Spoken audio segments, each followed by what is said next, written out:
most of this information for the first time, and you may get lost and fall behind, and then you have to read it on your own and you don't know where you are, and it gets a little cumbersome and bothersome. So please do yourself a favor. Please pre-read the chapters before you come to school. Secondly, there is no recording at all of the presentation for the licensing class. The Real Estate Commission has expressed in their guidelines and directions that there is no recording, audio or visual, of this classroom. So please don't do it. I can't reach through the computer and make you do anything. You're going to do what you're going to do.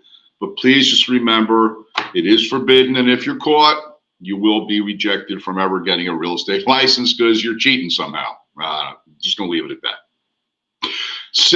Thirdly, and I've said this every day, and I have to apparently repeat it during the daytime, there is no posting of any links in our chat section. Guys, if you want to post a notice of something, you got to clear it through me first. I don't know what you're posting. There could be security issues with the link you provide.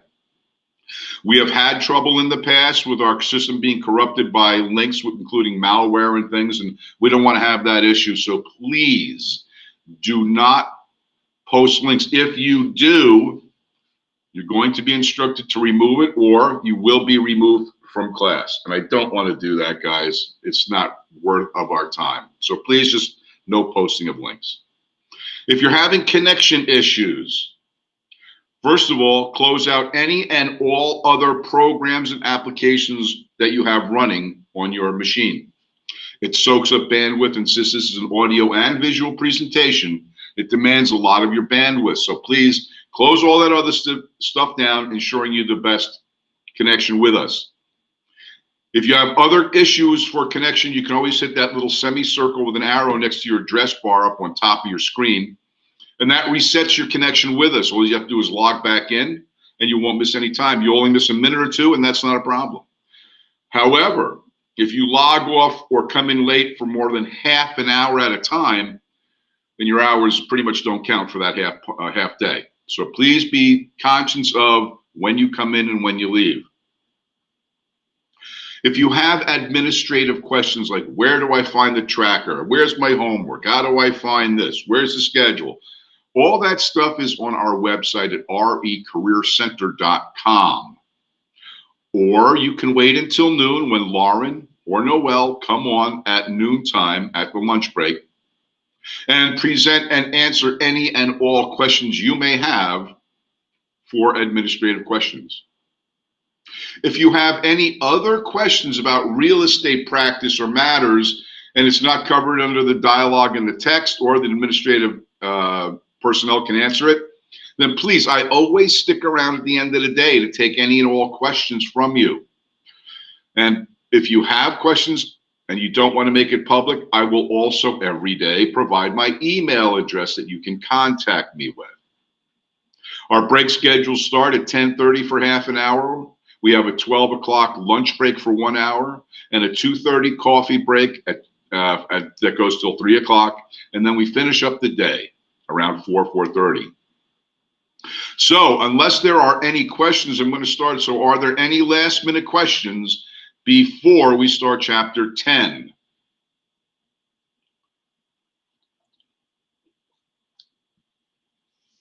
And I'm not seeing any questions, so I'm believing that everything's cool and we're ready to go. So hang on, it looks like there is a question.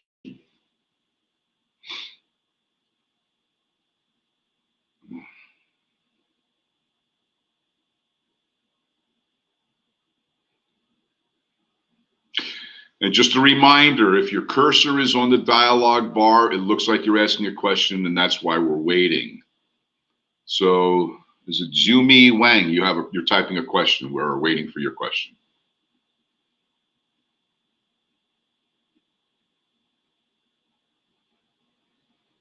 And please keep them short and sweet, guys. One sentence questions would be great. So what was your question? Can you give homework answers after you're speaking? I already gave them. You came in late. You missed them. Sorry. You can always go to recareercenter.com, look in the homework section, get the answers. All right. Anybody else? No other questions? Let's moderate the conversation. And now, chapter 10 is where we're at. So at the end of this chapter, listing agreements, you should be able to describe different types of listing agreements. You should be also able to identify information necessary for disclosure and properly pricing the property. Properly pricing the property. How are we going to do that? I'm going to teach you very rudimentary how to do a CMA, a comparative market analysis. So let's get busy. Listing property. The broker who you go to work for is going to require that you, the salesperson, develop leads for people who want to buy and sell houses. And when you develop leads for people who want to sell houses, then you're going to have to know how to list the property correctly. Now, as we discussed in our licensing chapter on day 1 on Monday, only a broker's license can authorize an agent to list, sell, rent another person's property for a commission. Therefore, as a salesperson, remember, you can't just do anything you want. You have to be hired under an independent contractor agreement with a broker who extends his business rights to you. Then you can go list and sell property. So once again, according to New Jersey's licensing laws, salespeople must work under the authority of a licensed broker in order to help clients buy and sell property or rent that property and receive a commission for doing it. And you need written permission. Can't have a verbal permission to do something. You must have it in writing.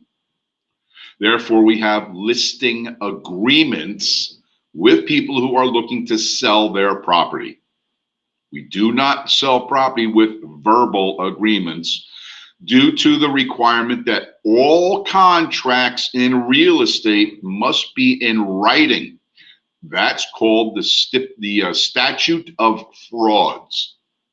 All contracts, all agreements must be in writing.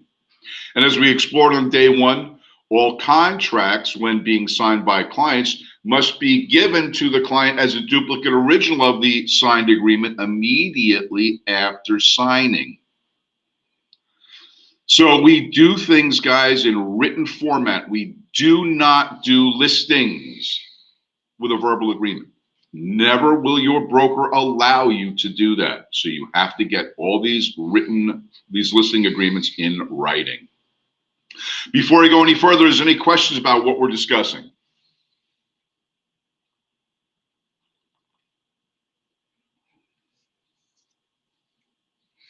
Not seeing any questions, I will continue then. Now, listing agreements. There are different types of listings that you can get. Your broker will tell you what he wants you to get. I will not be telling you what you must get. Your broker can tell you what you must get. I'm just going to present the different types of listing agreements that exist. And it's up to your broker to decide how he wants you to do business and what agreements to use. So most listing agreements are what are known as exclusive listings, meaning only one broker is authorized to represent the interest of the seller. It's exclusive to one broker. Therefore, a seller cannot have more than one listing agreement with a broker for one specific property. He can't say, hey, Mr. Broker ABC, I'll list my house with you, and Mr. Broker XYZ, I'll list my property with you. Exclusive listings say only one broker represents the interest of the seller. So all exclusive listings must have termination dates. It's a requirement by our MLS agreements that all exclusive listings must have termination dates, and all listings must specify in the agreement what the rate of commission is to the broker. Is it a percentage of the sales fee? Is it a flat fee? What's the typical fee? Well, folks, there is no typical fee required by any group, association, trade reference, or anything. It's whatever the broker and the seller agree. You are the representative of the broker. So you're representing the interest of the broker by presenting to the seller what the terms and conditions are under which that broker will accept the listing. So once again, all listing agreements in real estate must be in writing, must state the rate of commission, and if it's an exclusive listing, must have a definitive termination date. Any questions on that information I just presented? Apparently not, so let's move on. Good. Now, there are different types of listing agreements, and not all brokers want you to use all of these types. In fact, most brokers only want you to use one type of listing agreement, and I'll get to that in a few minutes. However, excuse me, I'm going through puberty. However, there are different types of listing agreements. The first one I'm going to present, a lot of brokers don't want you to use. However, I will tell you this. I made a small fortune by mastering technique and dialogue of an open listing. Guys, I've been licensed since 1993. I've been doing this business for 27 years. About 20 years ago, I came across a concept, because I was never made aware of it by my broker at the time, of what an open listing is. And I figured, hey, you know what? No one's doing this. Let me see if I can develop a technique and dialogue that I could learn how to do this and hopefully increase my business. Well, guys, it took me a year to experiment with different techniques and dialogues, but in the end, I was able to master a presentation that pretty much quadrupled my business in 1 year by using what was known as an open listing. So let's look at what an open listing is. An open listing is actually not a listing at all. What? I'm being very serious. An open listing technically is not a listing at all. You use a form called permission to show open listings. That's the slip you must use in order to establish an open listing. And it's not exclusive to one broker firm. You mean multiple brokers can have open listings with one person? And the answer is yes, they can. How is that possible? Well, let me explain. An open listing says this, Mr. Seller,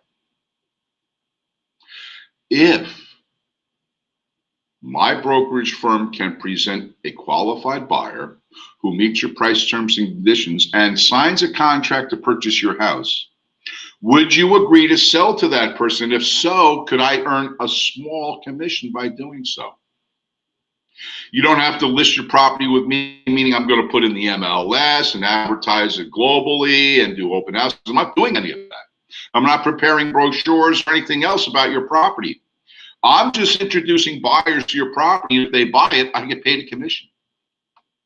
Now, a lot of people out in the real estate market prefer to go for sale by owner and not use a realtor because they don't want to pay those commissions. You guys charge too much money. No way am I paying 6% commission. That's ridiculous. So I would come up, and what I did was every Saturday morning and Sunday morning, at the crack of dawn, I'd get up and I'd drive in certain neighborhoods, every street that I could find was a residential property. And if I spotted a for sale by owner sign that I was unaccustomed to, I'd mark it down in my appointment book. And then later that day, after covering the territory, I'd go back and start knocking on doors to these new for sale by owners. And I'd say, hi, my name's Tim Jensen with ABC Real Estate. And they're like, no, no, no, go away. We're not talking to you. We're not listing our property. We're not paying 6%, so go away. And I'd say, I'm not here to list your property. And they look at me like, what are you doing then? Why are you here? Well, first I'd explain that because I'm such a busy agent, I have a lot of listings in the area. And since this person wants to sell their house, to me, that's competition. And I always wanted to be aware of what my competition was doing. So if it was okay with them, all I'd like to do is explore and find out about their property. Because, Mr. Seller, if I have a buyer looking at other properties that are listed through the MLS and get dissatisfied with the choices, would it be possible for me to introduce them to you? And if they like your house and they buy it from you, you just pay me a small commission for bringing the buyer.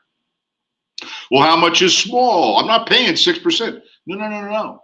How about if I ask for 3% instead of 6? You mean you'll sell my house for 3% where other people want me to sell it for 6% with them? Well, this is a different type of thing where you're exclusively committing to a certain broker. They're going to put in the MLS and advertise it to other brokers and things like that and do open houses and market and advertise. I'm not doing that. I'm just bringing a buyer by it. If they like your house and buy it, you just pay me a small. I don't want to pay 3. What would you pay? Pay 2. You know what? I can't do less than 2.5%. Would you do 2.5%? And if they agreed, I tell them this. Okay, tell you what. Whenever I have a buyer that may be interested in your property, I'd like to send you over an email, because we didn't have texting back in the 90s, guys. That was a later thing. I'd like to send you over an email with my request to show your property and the name of the buyer. And if you would sign that and return it to me, then I'd introduce the buyer to your property. And if they buy it, in the agreement, it would say that if they buy that, you would pay me the 2.5%. Is that okay? Well, how many times are you going to call me? Whenever I get a buyer that may want to sell your house or buy your house. Well, remember, I'm trying to sell it my own first. I said, cool. I just want to know if I can bring a buyer by and they want to buy it. Would you give me a little commission? Yeah, we do that. I sold more houses in 1 year than most other people do in their career. I sold $23 million in real estate in 2001. That's 99 transaction sides. I was averaging 2 closings per week. You do the math. I made a ton of bucks, and I was my own broker. I could do that. I didn't have to pay another broker. It was all mine, whatever I collected. So here's the thing. An open listing is just permission to show your property, Mr. Seller, without a commission of listing the property, just in case I have a buyer that wants to buy it, and you pay me a small amount. So I'll send you a letter over, you send it back, and if I introduce those buyers and they buy it, well, our agreement states that if they buy it, you owe me commission at the closing, you just pay me. I sold a lot of houses. So does anybody not understand what an open listing is? And remember, not all brokers will allow you to do this. In order for a salesperson to attempt open listings, they must get the approval of the broker. Correct.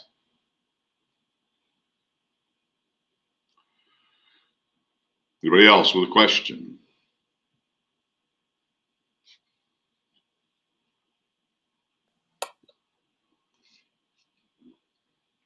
Can you set up a commission from the buyer as well? Yes, I could if I wanted to. Can you do that as a salesperson if the broker agrees? I believe I said that yes, you have to have your broker's permission to do it, but most brokers won't want you to do it. And the commission would be split even if 2%? I don't know what you're talking about, Stephen. What do you mean split? So you don't have them sign an agreement up front? No, I just have them sign a permission to show open listing when I have a bona fide buyer and I name the buyers in the agreement. Kelly, just remember, I said I was doing it as my own broker, so I didn't have to split anything with anybody. But if you are doing it as a salesperson, then yes, your regular commission splits apply. And what is the typical percent you should? There is no typical, Caitlin. It varied. Did I ever get commission from the buyer? Plenty of times. Okay, not seeing any other questions. We'll proceed. So guys, again, A permission to show open listing form is not preferred by most brokers because it offers the broker very little protection or very little guarantee of making income. In case the salesperson can produce a buyer, then great. But it's very rare that they're able to do that. However, as my own broker, I had a running inventory in my head and in my little loose leaf that I could always refer to whenever I had buyers that were looking for product and other brokers couldn't find houses for them. I said, wait a minute, I got a whole bunch of inventory I can show you. And they're like, how did you get all this secret inventory? Nobody knows about this stuff. I'm like, yeah, I know, right? And people who were trying to sell their house actively, maybe I just called the neighbor and said, hey, I'm just wondering if anybody's thinking about buying or selling. If someone said, yeah, I'll probably sell in the near future, I say, hey, listen, if I have a bona fide buyer willing to meet your price terms and conditions, can I bring them over to see your house, even though you're not in the market? Yeah, it won't hurt. So I'd have them as clients as well, even though I had no signed agreements at the time. All I had to do was make a call, and if they said okay, I'd bring a buyer over after they signed an agreement, sell the house, and make a commission.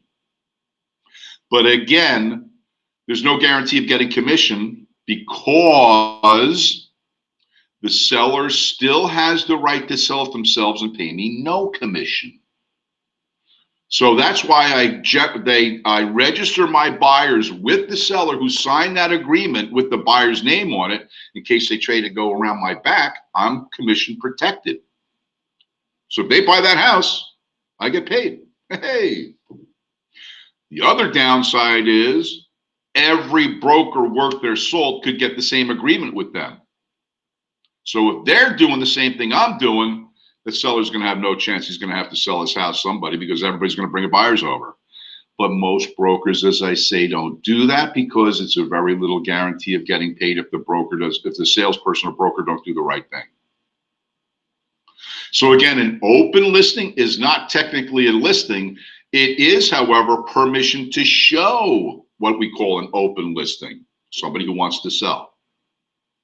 And the signed agreement authorizes me to show that property and sell it and collect a commission if I do. So open listing is one type of, quote, a listing agreement you have to know about for a test. The second one is called an exclusive agency listing. Exclusive agency listings are exclusive listings with brokers, meaning this. If a broker is able to convince the seller to list with them and they sign an exclusive listing agreement with that broker, that means that broker represents the interests of that seller. No other broker can enter into an agreement to represent the interests of the seller. Only that broker that the seller chose to sign an exclusive agency listing. So if that broker then produces a buyer, they get paid commission. If another broker brings in a buyer to buy that house, the listing broker still gets paid their share of commission. So whether my brokerage firm sells it or another brokerage firm sells it, Mr. Seller, we get paid a commission. And if we have to, we'll split it with another broker who brings the buyer. But, and this is a very big but. Yes, I said big but. This is a very big but. The seller still reserves the right to sell it themselves and pay no commission. Even though they sign an exclusive agency broker with an agency listing with a broker, they can still sell it themselves and pay no commission? Correct.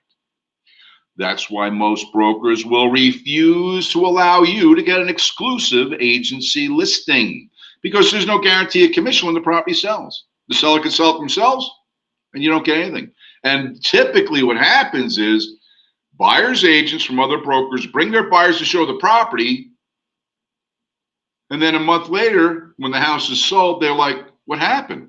Your buyer bought the property. Well, I'm due a commission. Are you? Did you register your buyer and have proof that you introduced that buyer to the property with a signed agreement with the seller? No. Then how are you going to prove that you introduced them to the property?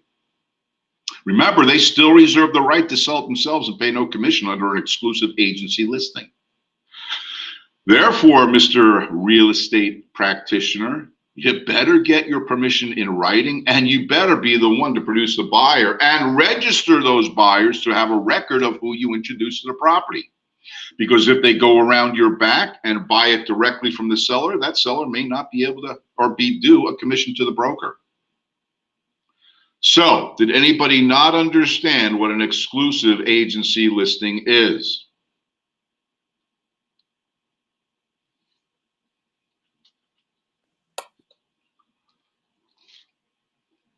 Talk to your broker about how you register buyers, David. I'm just telling you the process, and I'm just telling you what these are. The process and technique of what your broker wants you to do is up to him. He might not even allow you to do this stuff. So it's every broker has the right to decide their business practice. I'm just telling you what they are. That's all. Was there any other questions?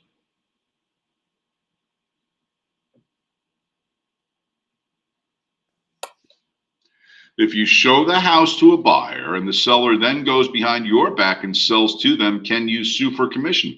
Well, Rachel, I would never have that problem because I would have either a signed open listing agreement signed with the seller before I introduce the buyer, or I would register the buyer with the listing broker before I introduce them to the property, so we'd have a record of that. So I would never have that problem. But if you didn't do that, then yeah, you're going to have a problem. And who are you going to sue for commission? Who did you have an agreement with? The seller? Did you do everything correctly? I doubt you're going to be able to go forth with a suit for commission. So it's one broker that can list, and the seller can still sell himself and not pay commission. Correct, Ramey? Yes. I see Troy and who is it, Les? Have questions, so I'll wait.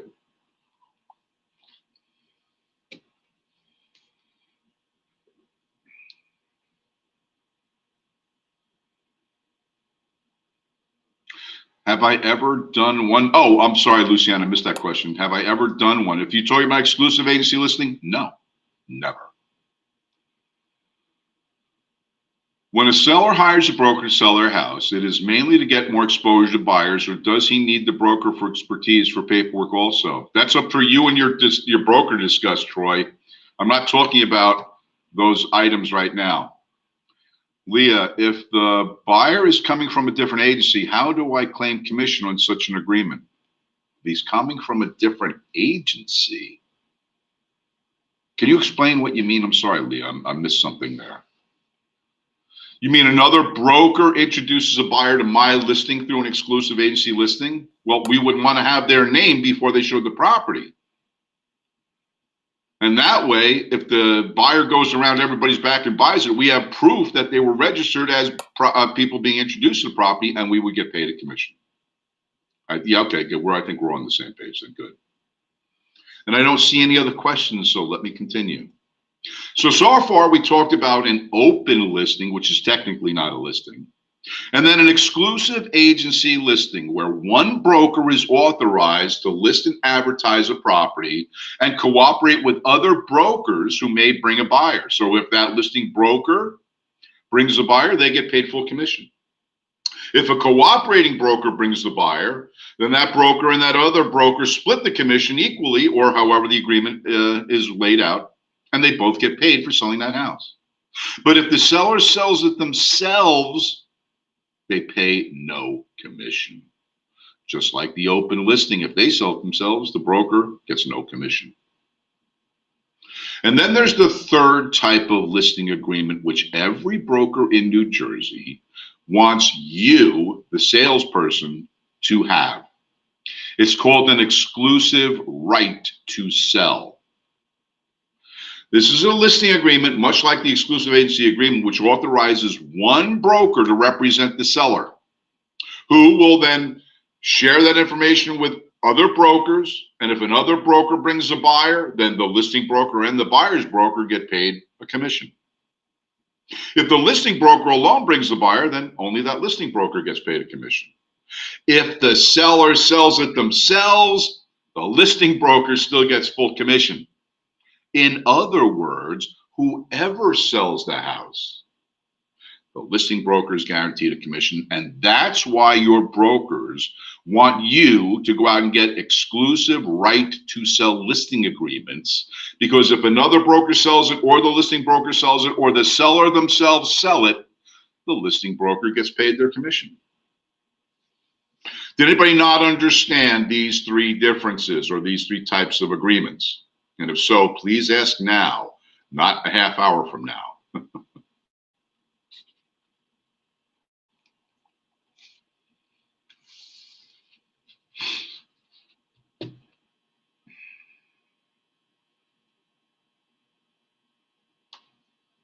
I see some typing. Okay, hang on.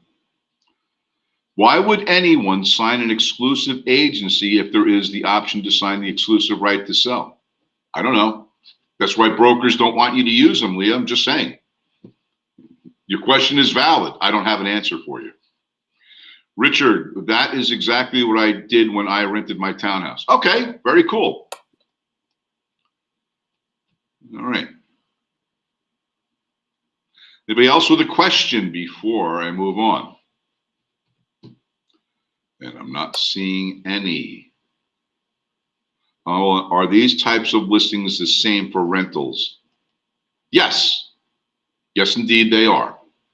Whether you sell or rent, a listing agreement is a listing agreement. All right, let's move on. Other listing agreements. There's a net listing. What? How come you didn't talk about this yet? Because it's illegal in New Jersey. You can't use net listings in New Jersey. Why not? Because they're illegal. But why? Okay, here we go. A net listing works this way. Let's say I'm a busy real estate salesperson and I'm out canvassing, talking to people, doing my prospecting, and I come across a person, and I've done this, who has no concept of value. I was doing some marketing and I came across a little old woman in Ramsey, New Jersey one day. Just talking to her, I said, I'm just wondering if you think, oh yeah, I'm ready to get to Florida, so I'm going to be putting my house on the market any day. Have you chosen a realtor? No, I haven't chosen a realtor. Oh, blah, blah, blah. I said, if you'd like, I could come over and give you an idea of value. Oh, that would be great because I really don't know what my house is worth today. So I set an appointment, did a market analysis of her house. And then when I returned to her house, I said, ma'am, I just have one question before I talk. And she says, what's that? I said, do you have any concept of what the value of your house is in today's market? She looked at me. She had to be like 65 years old, 70 years old. And she said, I have no idea. I figure it's got to be worth maybe 100,000 or so, because we bought it for like 5,000 back in 1950 or 60, whatever. I said, ma'am, really? You think it's worth 100,000? Yeah. So if I sold it for 100,000, you'd be happy. Oh, yeah. Ma'am, if I were to tell you that I could probably sell your house for somewhere around $550,000, what would you say? This woman practically fainted in front of me. I had to hold her and sit her down in the chair.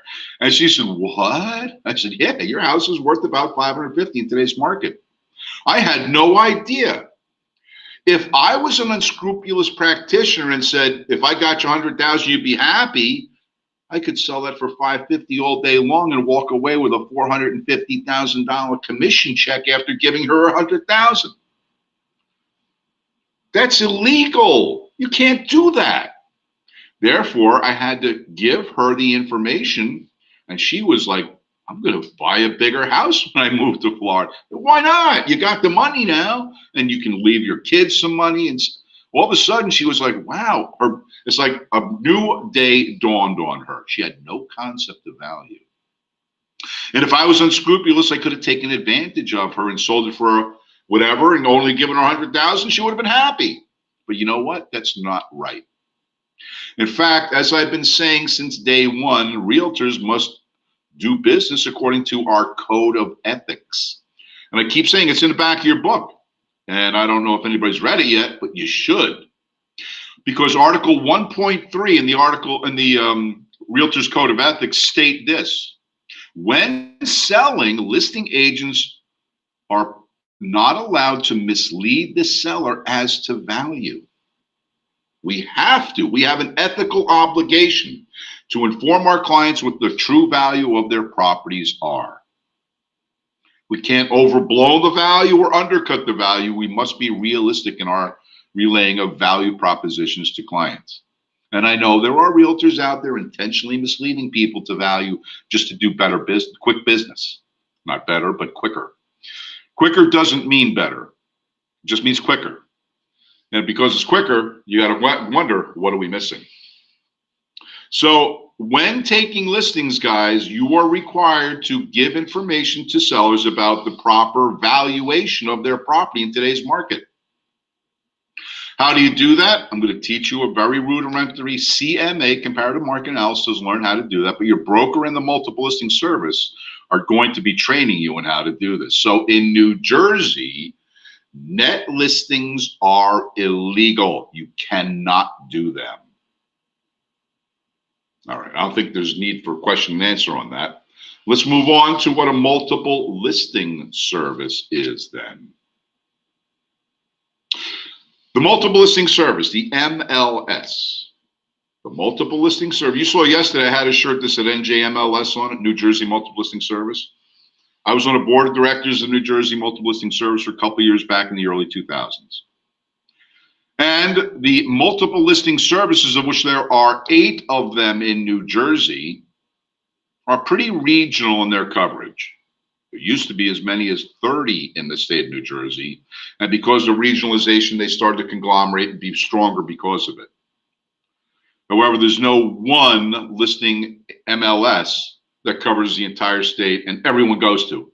Everybody uses a regional system.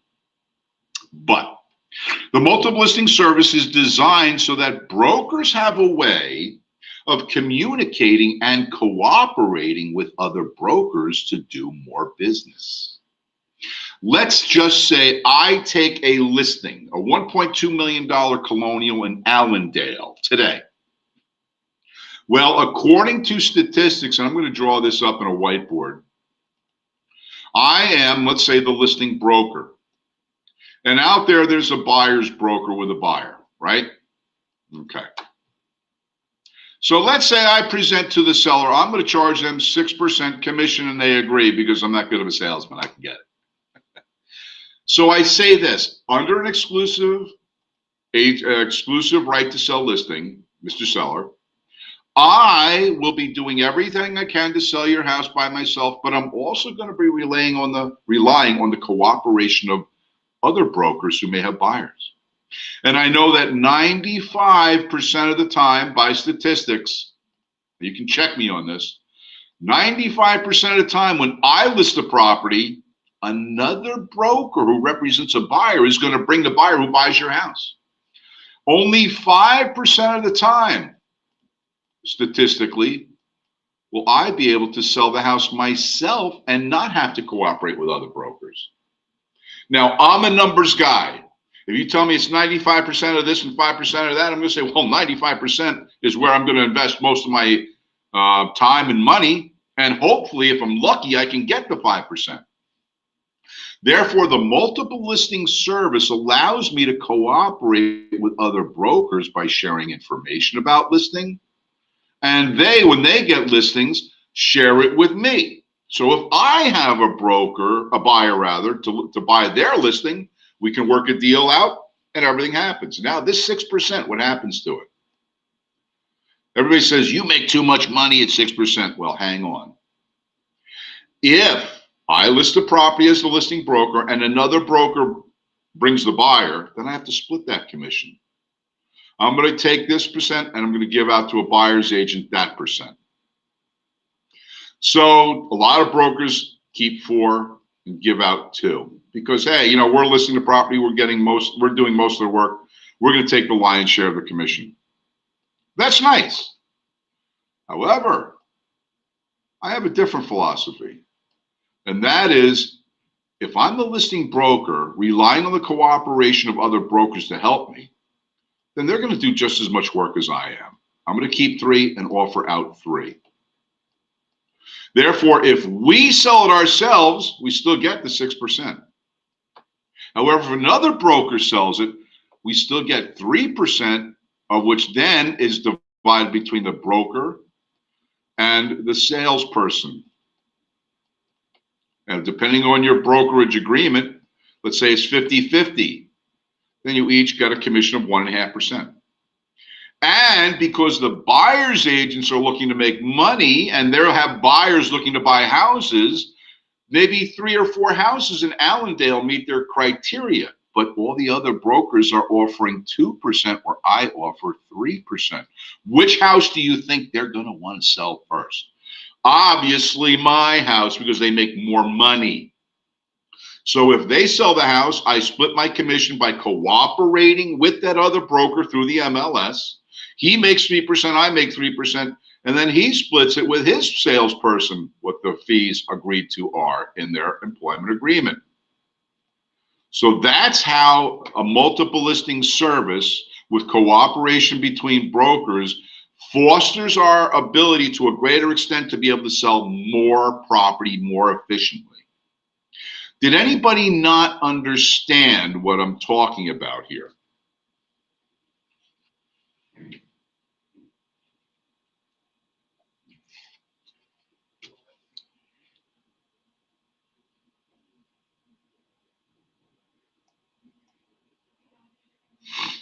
See a couple people typing, so hang on.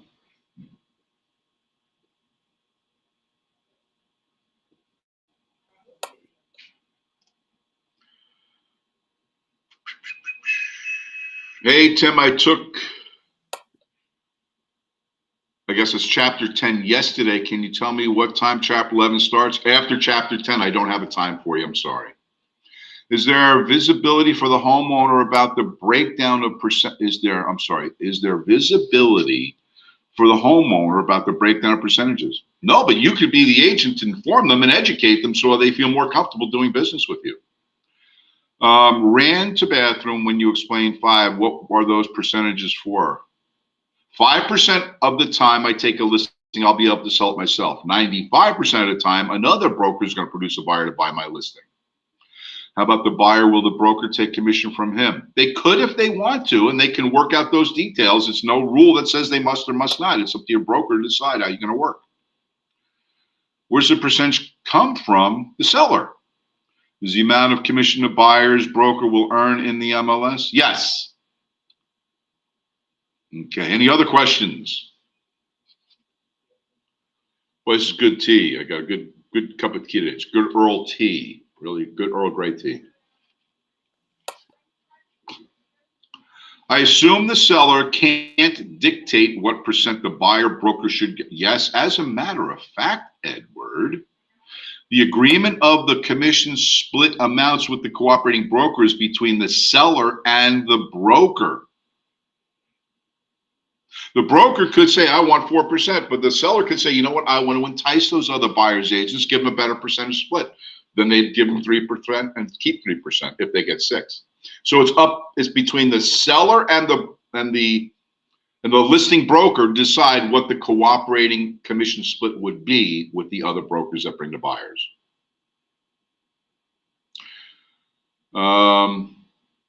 Is the MLS the most common type of listing because it benefits? Do you mean the exclusive right to sell listing? Yes, that's the most popular listing, exclusive right to sell. The multiple listing service is the venue that brokers advertise those listings to cooperate with other brokers. If a broker or salesman buys the house himself as speculation, do they get full commission? David, that's between you and your broker about how you're going to work that out. I can't give you a yes or no on that or any other information. It's up between you and the broker to figure out. And again, let's not drift off topic, guys. We're starting to do that. We want to keep our questions pertinent to the information being discussed. Isn't it in a way misleading because by a buyer's broker because he is getting to lean towards the house? You got me on whatever you're trying to say or ask. I don't understand what you're trying to convey there, Arson. It seems right to sell listing and multiple listings are similar. It seems right to sell and multiple list. Well, wait a minute. Whoa. The multiple listing is not a type of listing, guys. The multiple listing is a service. It is multiple listing service. It's not a listing. Multiple listing service is the venue where brokers go with their listings to post them, to cooperate with other brokers so that the cooperation produces more buyers for those listings. So just remember the MLS, multiple listing service, is a service. It is not a type of listing. If a buyer broker permitted to also charge fee if their client purchases, yes. But is it legal? I'm sorry, Dovid, is what legal? Zillow and Redfin seem to work real well these days. Zillow is an advertising company. Redfin is a real estate firm. Ads on Zillow and Redfin seem to work real well. Okay, I understand. I don't understand what you're trying to convey, Robert. If I look at the MLS, will it tell me as salesman what percentage I will receive? Yes.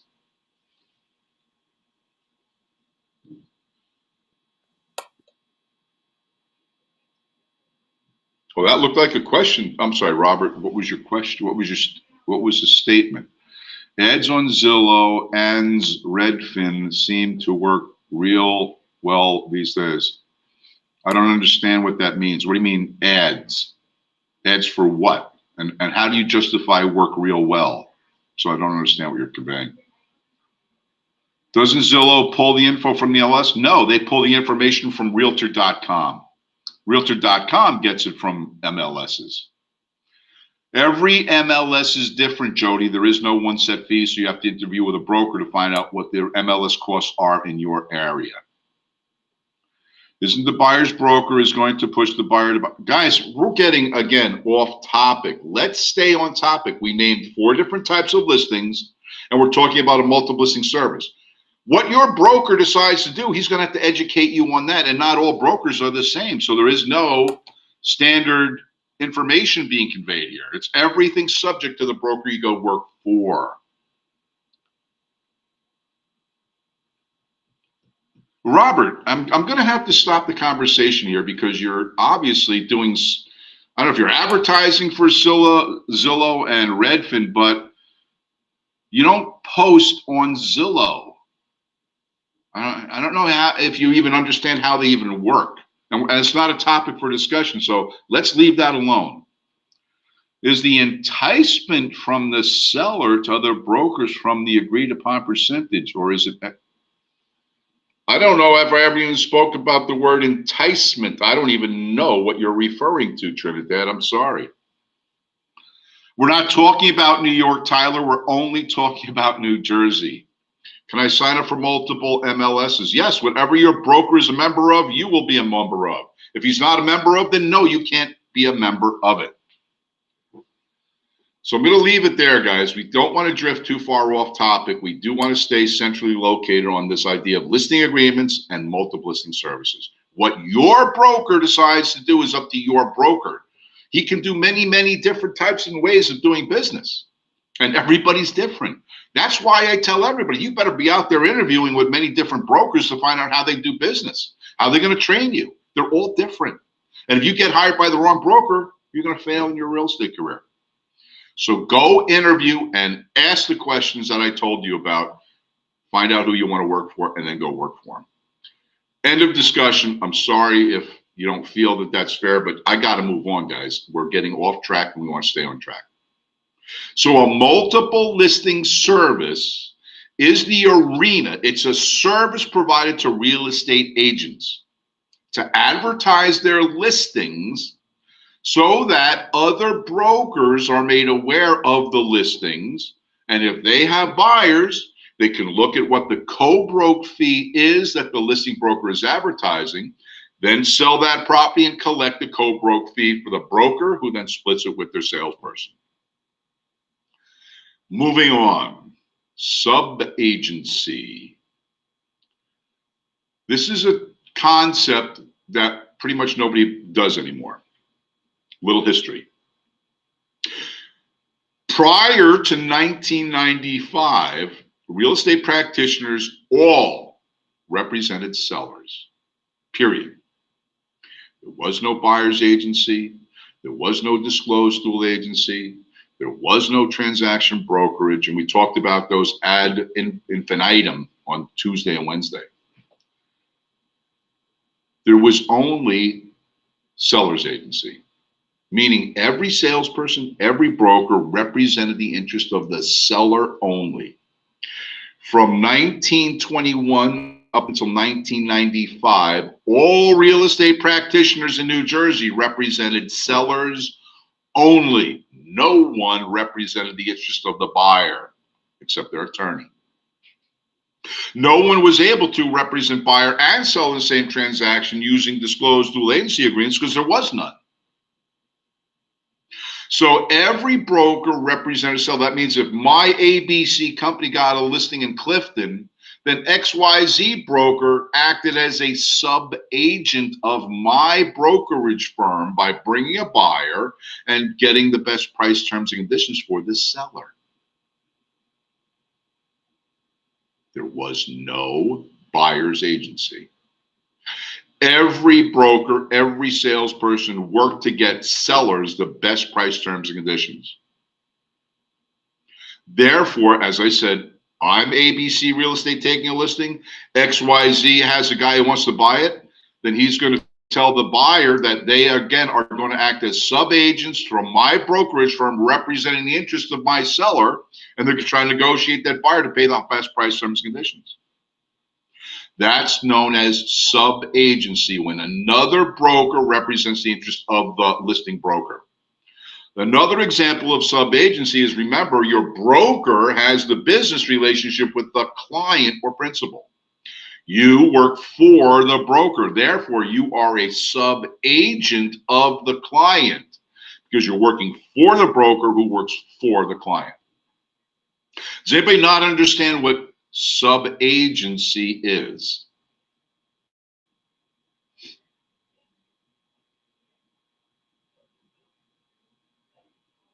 And I'm not seeing any questions or comments, so let's move on. So now that we learned about what listings are and how we cooperate with other brokers through a multiple listing service, we have to understand then how to terminate listings. Well, the number one way to terminate a listing, and the most preferable, is performance by the broker. Congratulations, Mr. Seller. We just closed and you got your check and I performed. Once that house closes, the listing is terminated. It's done. It's over. Or by expiration time period stated in the agreement. Jensen, you had 6 months to sell my house. You didn't do it. You suck. I'm going to go another broker. They're entitled to do that because at the termination date of my listing, the listing is done. It's over with. He goes to go list with somebody else. And remember, all exclusive listings must have termination dates. Whether it's 3 months, 6 months, a year, or however long you will agree to list that property, it has to have an expiration date if it's an exclusive listing. Another way to terminate a listing is by abandonment by the broker. What? What do you mean abandonment? Who would abandon a listing? You'd be surprised. And it's typically a new person who abandons the interest of the seller. What do you mean? What happens is a lot of agents choose the wrong broker to get hired by, and they don't train them properly on how to handle listings. So if someone's successful, could be a bigger success, but goes out and gets a listing, then they don't know what to do because the broker never trained them, and all of a sudden a week goes by and the seller has never been contacted by the broker or the sales agent. Then that seller calls the broker and says, what the hell's going on with you people? I listed my house over a week ago and I've not heard a peep out of you guys. Are you going to do open houses? Are you marketing my property? Has there been any feedback from the showings? What kind of people are offering and what are they saying? Well, Mr. Salesperson, what are you doing? I don't know. I got the listing. So how often have you contacted the seller? I haven't. Why not? I didn't know I was supposed to. Believe it or not, it's the broker's fault. And a lot of brokers, the salesperson sucks, you're fired, and they hire somebody else. They're going to do repetition of the numbers game. I can hire 20 salespeople, and those people who don't work out, I just get rid of them. And those who stay, produce, I'm going to keep them. Don't work for a broker like that. Go out there and talk to them and find out how they're going to train you and everything else that's involved in doing a job. Because if they don't, you're going to flounder and you're going to not produce and you're going to say, damn that Jensen, why did he make me get a real estate license? Well, I'm not making anybody do anything, guys. I'm just telling you, you are the author and finisher of your career, no one else. So take control of it now, go out and start interviewing and ask the questions of the brokers. That way, when you get a listing, you're not going to have to abandon the seller or the broker won't be accused of abandonment of the seller. You're going to be able to interact with them, talk about marketing plans, talk about feedback, and interact with them, a list of questions you can always talk to them about, and things like that. That way they don't feel abandoned. But if you are abandoning your client, that would be grounds or cause to terminate the agreement. And an attorney, they can easily end that agreement. Or by revocation of the owner, the fourth bullet item here. Revocation by the owner. He's not liking the way you handle the business. You're not doing what's required. If there's cause to dismiss the agreement, then he will use his attorney to exercise his right to revoke the listing. The fifth item is cancellation by the broker. If the broker feels that the seller is not being realistic or unreasonable in some manner, the broker can say, you know what? We can't do business with you. We're just going to revoke the listing. Go list with somebody else. And I've done that. I've done that. Or cancellation by mutual consent. That's always the more preferable way. Hey, listen, we both agree it's not working out. How about if we both agree just to cancel the listing, let you move on, and we'll move on too. Bankruptcy, death, or insanity of the listing broker or the seller. Bankruptcy, death, or insanity will terminate a listing agreement. Destruction of the property will terminate a listing agreement. Hey, Tim, I know, remember you just listed my property yet? Well, lightning bolt hit the house last night, burned to cinders, there's nothing left. Well, guess what? I'm not selling a pile of cinders, so my listing agreement is now terminated. Or by the last reason, a change in property due to outside forces. What does that mean? You represent a seller, and everything's going well until one day the seller calls you up and say, hey, we got a problem. And you say, what's going on? I know that the state DOT stopped by and handed me a subpoena to appear for a cause hearing for an eminent domain case against my house. What was that? Yeah, they're going to put a light rail system in where my house is, and I'm going to have my house taken away from me through eminent domain by a court process known as condemnation. We talked about this yesterday. The fact is, now that the state DOT is taking that property, I'm not going to be able to sell it. And that changed as a condition of the house after we listed it. So now my listing is terminated because I won't be able to sell that house. Something about it changed and makes it impossible for me to sell. So this is how we terminate listing agreements. Any questions about that?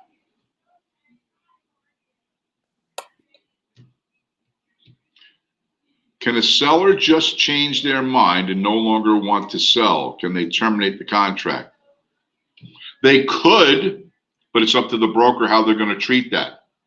Will they give them the cancellation, or will they say, well, just let their listing ride out and then we'll cancel, and then we'll let it expire? So it's up to the broker to decide that.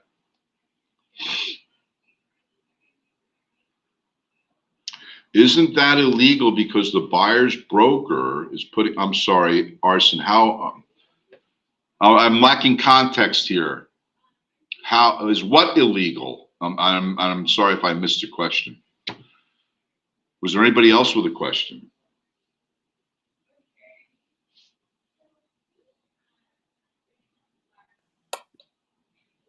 Can a broker hold a seller captive? What's that mean?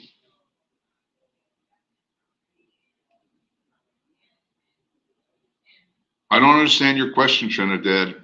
Can you give me an example of what you're talking about? Does the seller owe money for advertisements after if the seller decides to pull out? Possibly. It's up to the broker to decide.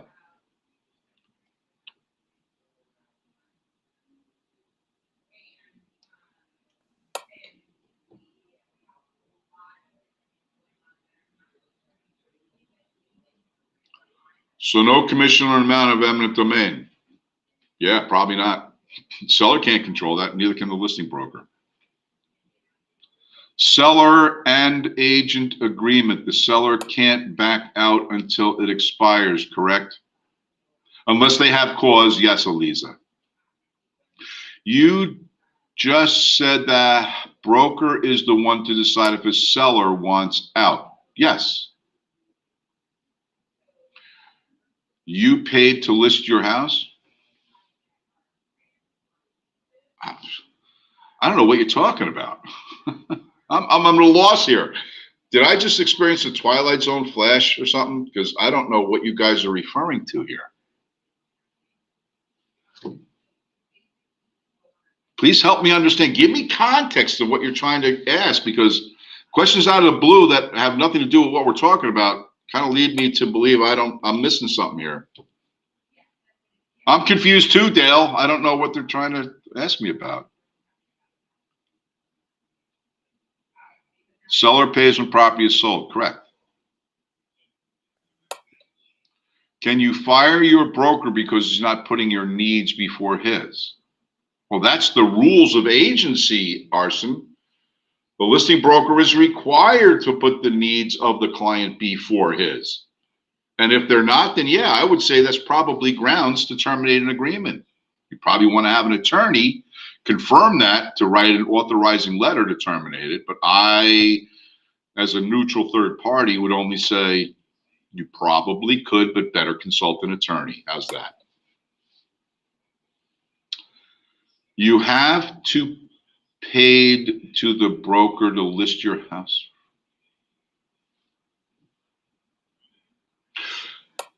I guess you're asking, do you have to pay the broker just to list your house? No, you're paid at closing from the sale proceeds. I think she wants to know if you want to sell it on your own and you want to list your house in Zillow. You're not listing. See, you guys are, I'm sorry. Do you have to pay? To pay who? I'm sorry, I'm missing context here. If you're talking about the broker, then only the broker can list your property, and it won't be at Zillow. Zillow buys the leads from Realtor.com. You're listing in the MLS. The MLS shares it leads with Realtor.com, and then Realtor.com sells those lists of sellers to Zillow and Trulia and makes money doing it.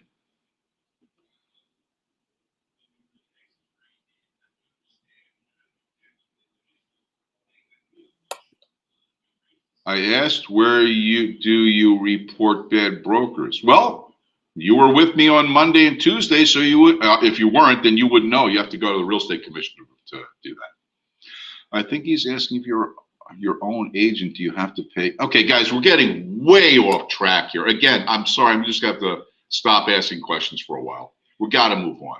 And we can't drift off track. Guys, we're talking about listings, and I think I explained them pretty well. I explained what an MLS was. I think I explained it pretty well.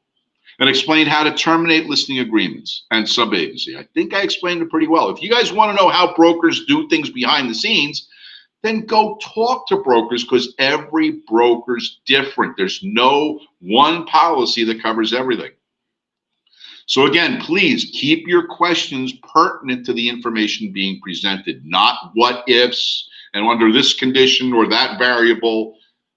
No, because if you do that on your test, you're going to fail outright. I'm going to tell you right now, you're going to fail if you do that on the test. Answer the question being asked, and that's it. All right, moving on. And I'm sorry if that offends someone, but guys, we have a lot of ground to cover. And we have to keep focused on the information you're going to be tested on, not on what you're not being tested on. Property information for listing. This is the information that you're going to need to get from a seller in some manner or another in order to list a property legitimately. But first, I have to talk about obtaining listings, because the PowerPoint doesn't cover that. I'm not going to teach you how to get listings. That's your broker's responsibility. Now, any property owner has the right to sell their house as they see fit, whether by themselves or by using a broker or in some other manner. Salespeople typically are prospecting at least 20% of the day, every day, to see if they can raise a pool of people thinking about buying and selling real estate. So when the time comes, you have the upper hand in knowing who those people are, so you can get listings and get those buyers to work with you. All listing agreements must be in writing and must state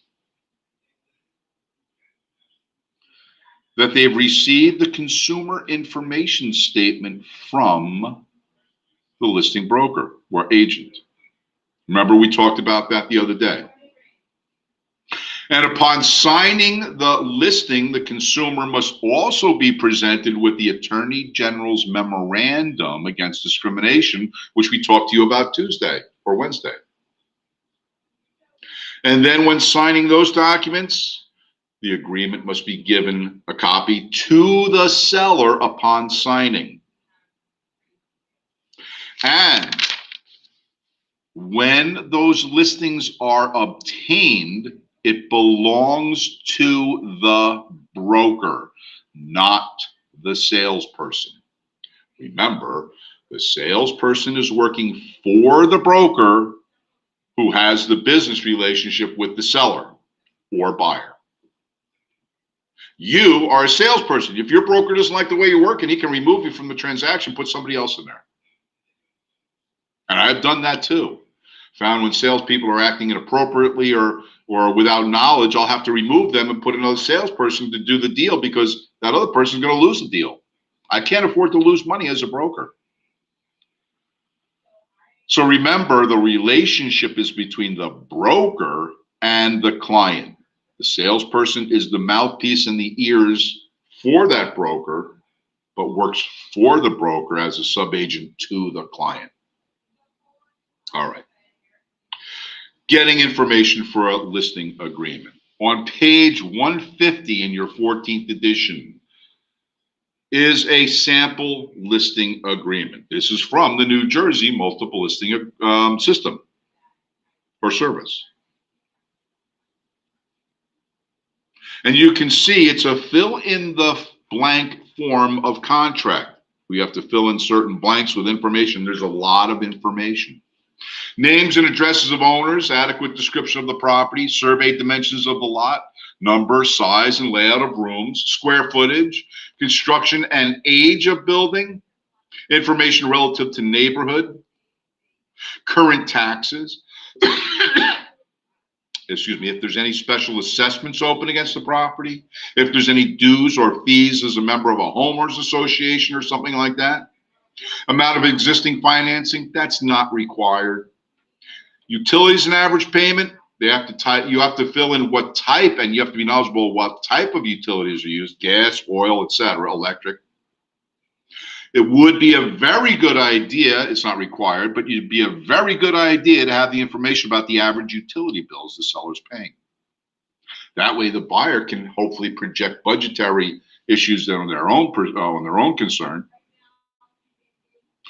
You do need to know whether the property is on a septic system or sewers, if it has a private well or public water supply. You have to understand that you have to ask questions like what items will be included in the sale. Remember, we talked about this Wednesday. What's included in the sale? We have to state our intentions in the listing. So, Mr. Seller, I'm going to ask you, what things are you going to be excluding from the sale of the property? And what things would you be including so that the buyers know exactly what they're getting when they buy? Then we also want to get, Mr. Seller, the projected date of occupancy. How soon do you want to close on the transaction? Is it 30, 60, 90, 120 days or more? Because the buyers, when they present offers, are going to have a time frame in their mind. We have to see if it's compatible. I don't have to have the information, but I would like to know, Mr. Seller, would you be entertaining any thoughts of seller financing of the property? I do need to know its zoning classification. I do need to know whether the property is in a flood zone or not, and must relay that information to any prospective buyer. The details of exactly what will and will be not included in the sales price. And if I could, Mr. Seller, if you have a copy of your deed and title policy, that'd be great. But you know what? It's not required. It's just a suggestion. Because the deed may indicate what private deed restrictions may be on the property if the seller isn't forthcoming with that information. But it's not required. As you can see, there's a lot of information. But I didn't even mention things like school systems your kids would go to. Are there any easements on the property? Is the property also for sale, for lease instead of just sale? What's the beginning date and what's the termination date? We have to put that in there. Then we have to negotiate the commission amount you're going to pay me when I sell your house, the broker. And on the next page, 151, is that commission split agreement. Remember, it's the seller and the broker who determine how much of a commission split will be offered to cooperating brokers to bring the buyers to sell that house. If I'm taking a 6%, I always like to say, let's give out 3% to attract those buyers agents because they want to make more money than their competitors or whatever other property they're showing. I will entice them to want to sell your house first. So you can see there's a lot of information that's required. A lot of this information you can get from the seller direct. A lot of this information you get from municipal tax records, which have a portal through your multiple listing service. You can always access all the public tax records through your MLS. So as you can see, there's a lot of information that you have to get when getting a listing. Any questions about this information? Excuse me.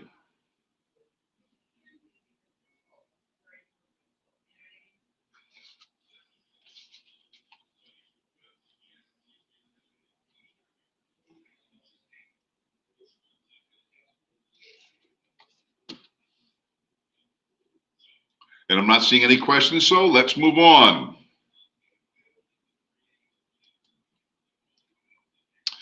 Now, responsibility for disclosure when getting a listing. As the listing agent for the seller, I have to ask a lot of questions of the seller to get information. A lot. When I was my own broker for my own company, I developed a list of 100 questions to ask a seller and 100 questions to ask a buyer. And my salespeople were required to know what those questions and have that list with them and to make up an additional 50 questions just in case they wanted to get more information. That way, when they're talking to sellers and buyers, they've got a list of 150 questions that they could ask at any time to get information. Not all brokers do that. I just thought it was important that we have an organized, systematic way of getting information that's necessary to do our jobs. So, what kind of information do I need to get so I can relay information properly? Well, first of all, any material information about the property. Mr. Seller, are you aware of any structural problems with the property? Are you having any electrical issues or water infiltration problems? Better if I could have you sign and fill out a seller's property condition disclosure statement, which is located on page 154 in your 14th edition. And it goes for 1, 2, 3, 4, 5, 6, 7, 8.5 pages. It's 122 questions? Yeah, 122 questions that ask the seller to disclose in a written format what they know about the condition of the property. That way, when you sign it, I have a disclosure form I can just give buyers, so now they're informed about the condition of the property. So, Mr. Seller, please fill out this form. That way, we have it in a written format and everybody can share that information, making my job easier so we can sell your house faster and for more money, hopefully. So in other words, I need to get a lot of information from a seller before I even list their property. Now, if I do make the request of the seller's disclosure report, it's not required that the seller supply that information in the disclosure report. In fact, they're not required to fill out this disclosure report. They can refuse to. And in the case where seller says, no, I don't want to do that, I'll just ask the seller this question. Well, if you don't fill out the report, what do you think the perception of the buyers is? Because remember, buyers know that they can ask for a seller's condition report, and most buyers get them from the seller so they have a better understanding of the property. But if you don't supply one to the buyer, what do you think their mindset is? I'm going to tell you. They're thinking they're trying to hide something. or something's wrong and they don't want to disclose it. And in that case, buyers may be even turned off to even go look at your house, let alone try to buy it. Therefore, we're literally dissuading buyers from generating interest in your property by not furnishing this information. So I want to make sure, Mr. Seller, we use every trick in the book to entice those buyers and convey information as quickly and as efficiently as possible to make the seamless transaction that seamless. But again, if you don't sign that information, then I have to tell the buyer that you refuse to fill that out, and their little wheels in their head start churning, and they say, well, then let's go look at other property first. That's not good, Mr. Seller, but it's not required. But if it's not required and they don't fill it out, then how do I know? Well, then I've got to go look. The responsibility of disclosure is heavily on the listing agent as well as the seller themselves. They must be truthful in their conveyance of information. But you know and I know, not everybody is an honest Abe out there, are they? There are some people that intentionally mislead. So that's why I want it in writing if I can, Mr. Seller, or I may have to do a physical inspection of your property. Now, as I said yesterday, I've been in the building trades for years. I know what to look for. I know what things mean. You don't have to be. You don't even have to know what a nail is and what a cross joist is or anything else. You don't have to know about that. What you do need to know is, how do I get the information? And the first method of getting information is to ask questions. Guys, if you've ever had kids, inevitably one of your infant children always asks you this question: why is the sky blue? Well, let's do this. Let's say my child asks me, Daddy, why is the sky blue? And I say, well, son, depending on the reflective angle of the sun through the upper atmospheres and the chemicals located in the oxygen and carbon particles and all those other neutral items in the atmosphere, depending on the way the sun's rays are reflected and refracted down to your surface, may determine the color you see. The kid's going to say, what the hell are you talking about? So I tell my son, it's because God made it that way. And he's like, oh, okay, great. Well, for kids, that works great. But for adults, they want to know the reflective angle of light hitting the particles in the atmosphere. So you need to get this information for adults. They do function on information, not on it's a feel-good thing. So understand, guys, we have a responsibility to make sure we investigate and disclose any and all material information about a property, whether it's on-site or off-site. We have the responsibility to report the true tax figure on property. Remember yesterday we said certain people have reductions or deductions on their taxes? Well, if that's the case, Mr. Seller, do you get any special deductions since you're a senior or a veteran? Yeah, I get the $500 combined total. Oh, great. So when a buyer comes, Mr. Buyer, just so you know, the true tax picture is $500 higher than what they're paying because they're seniors and veterans, so they get $250 deductions for each category. If the building is operating as an income-producing property, a three-family rental apartment or building, then I better collect statements of income and expenses, operating statements. Mr. Seller, can you please furnish me with 2 years worth of operating statements on the property to show the income expenses over the period of time? If they don't have that information, then your job is going to be 10 times harder. So it's another category of property, the investment world. We're going to, talk about it next week, but your broker has to train you on how to do that business. But you're required to get this information so you can easily convey that to your clients.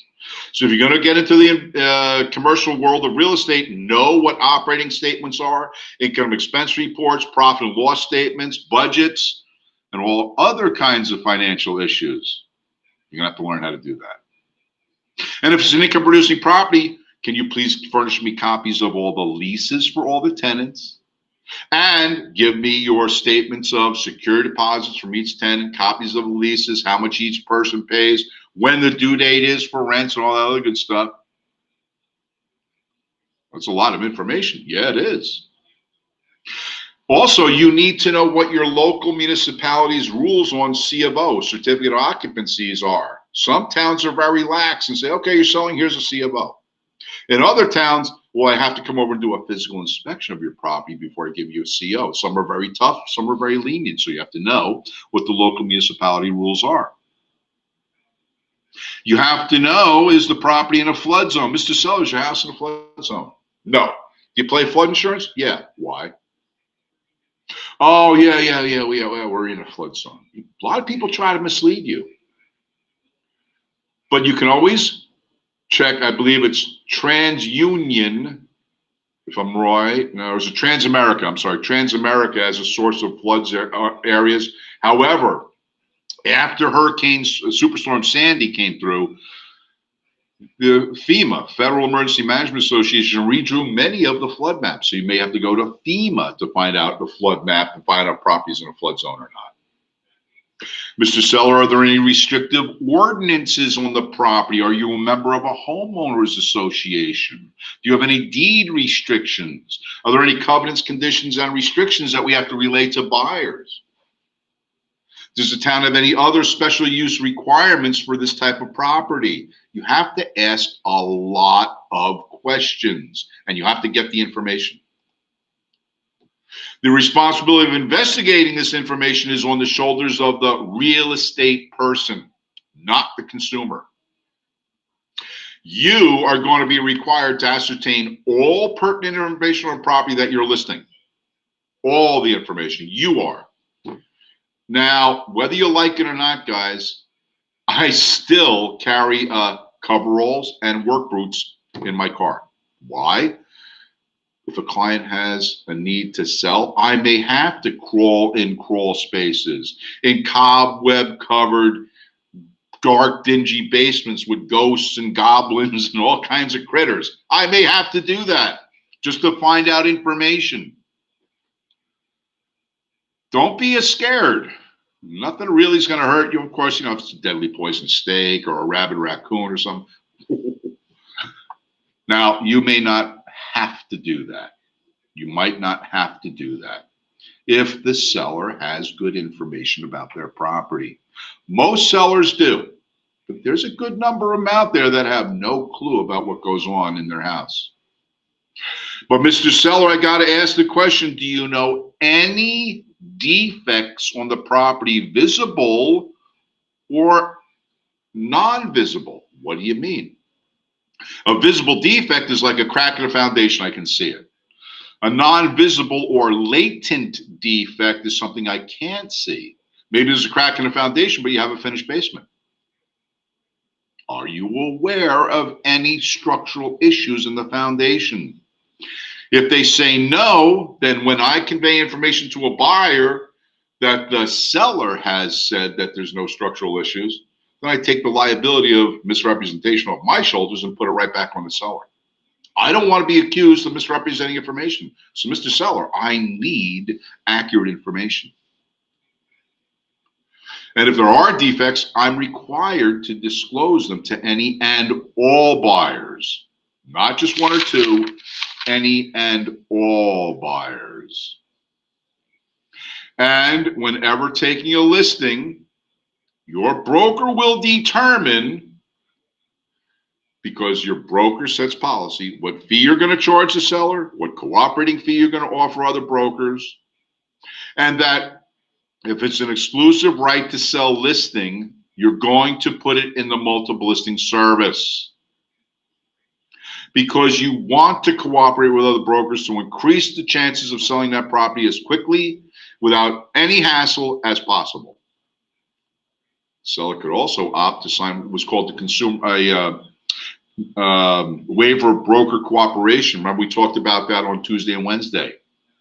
Well, if that's the case, then you don't cooperate with other brokers. But again, that was all discussed on Tuesday and Wednesday. If you haven't gotten that class, you will in 2 weeks, or you can take the nighttime or weekend classes to fill in. Also, remember when taking listings, whether it's for sale or rent, that the listing agent must make sure that they convey the Attorney General's memorandum on the property to the seller. The Attorney General's memorandum is that statement we discussed last Tuesday that says, Mr. Seller, as a realtor, I can't discriminate in representing you as the seller and accepting other people to see your house. We can't discriminate in our business practices. If you have any intention to discriminate, you have to tell me now so I prevent myself from doing business with you. Because realtors are not allowed to participate in discriminatory actions in the transfer of real estate ownership. Can't do that. Also, another thing you have to be painfully aware of, and I say this almost all the time, that in New Jersey, all commissions are negotiable. All commissions are negotiable. So I saw that TV ad that was it Purple Bricks. They only charge 2%. Okay. Did you know that in New Jersey, all commissions are negotiable? Well, I'm going 2%. Well, what are you getting for 2%? I don't know, but they sell my house. Okay. And then they call Purple Bricks up, and Purple Bricks tells them their program. I'm like, wait a minute. How are you going to pay other brokers' agents? You don't? Oh. So how are you going to cooperate with other brokers? Are you going to post on the MLS but offer no co-broke fee? Well, then all those other brokers are not going to want to sell your listing. Guys, there's purposes as to why commission rates are the way they are. Your broker will discuss with you how to use your ability to market, advertise, and negotiate and handle objections in order to get the commission that you desire. It's not my job to do. I'm just telling you, all commissions are negotiable. And all listing agreements for the sale of 1 to 4 family dwelling units must contain the specified notice on negotiability of listing. So all listing agreements and residential properties of 1 to 4 family must state in the listing that in New Jersey, all commissions are negotiable. All right, I'm going to take a break for lunch. Was there any follow-up? I'm sorry, for a coffee break. Is anybody with a follow-up question before we break?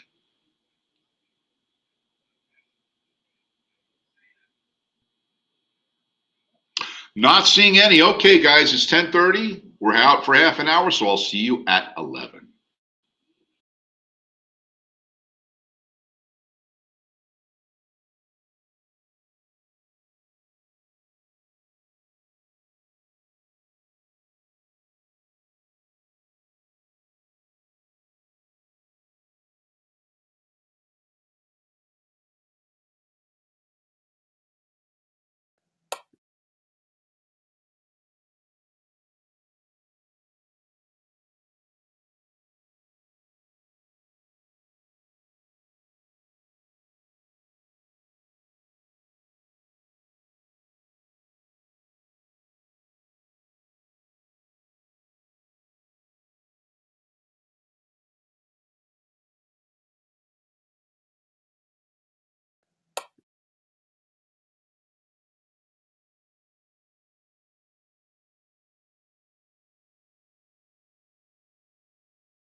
Okay, 11 o'clock. It's time to start again, guys. Hope you had a good coffee break. I got my refresh right here. Everything's ready to go.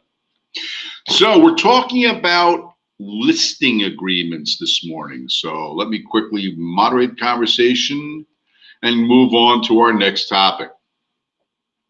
Now, we talked about the Attorney General's memorandum, and we talked about the requirement that all exclusive listings must have an expiration date. Now, pricing the property is where we're at. Pricing the property. This is the section where I'm going to teach you how to do a basic rudimentary CMA, comparative market analysis. A lot of people in the marketplace, sellers and buyers, seem to have a pretty good grasp on what values of real estate are. You can thank your friendly neighborhood realtor over the past 20 years from publishing all this information on the internet, where anybody with a mouse and a keyboard can find that information out.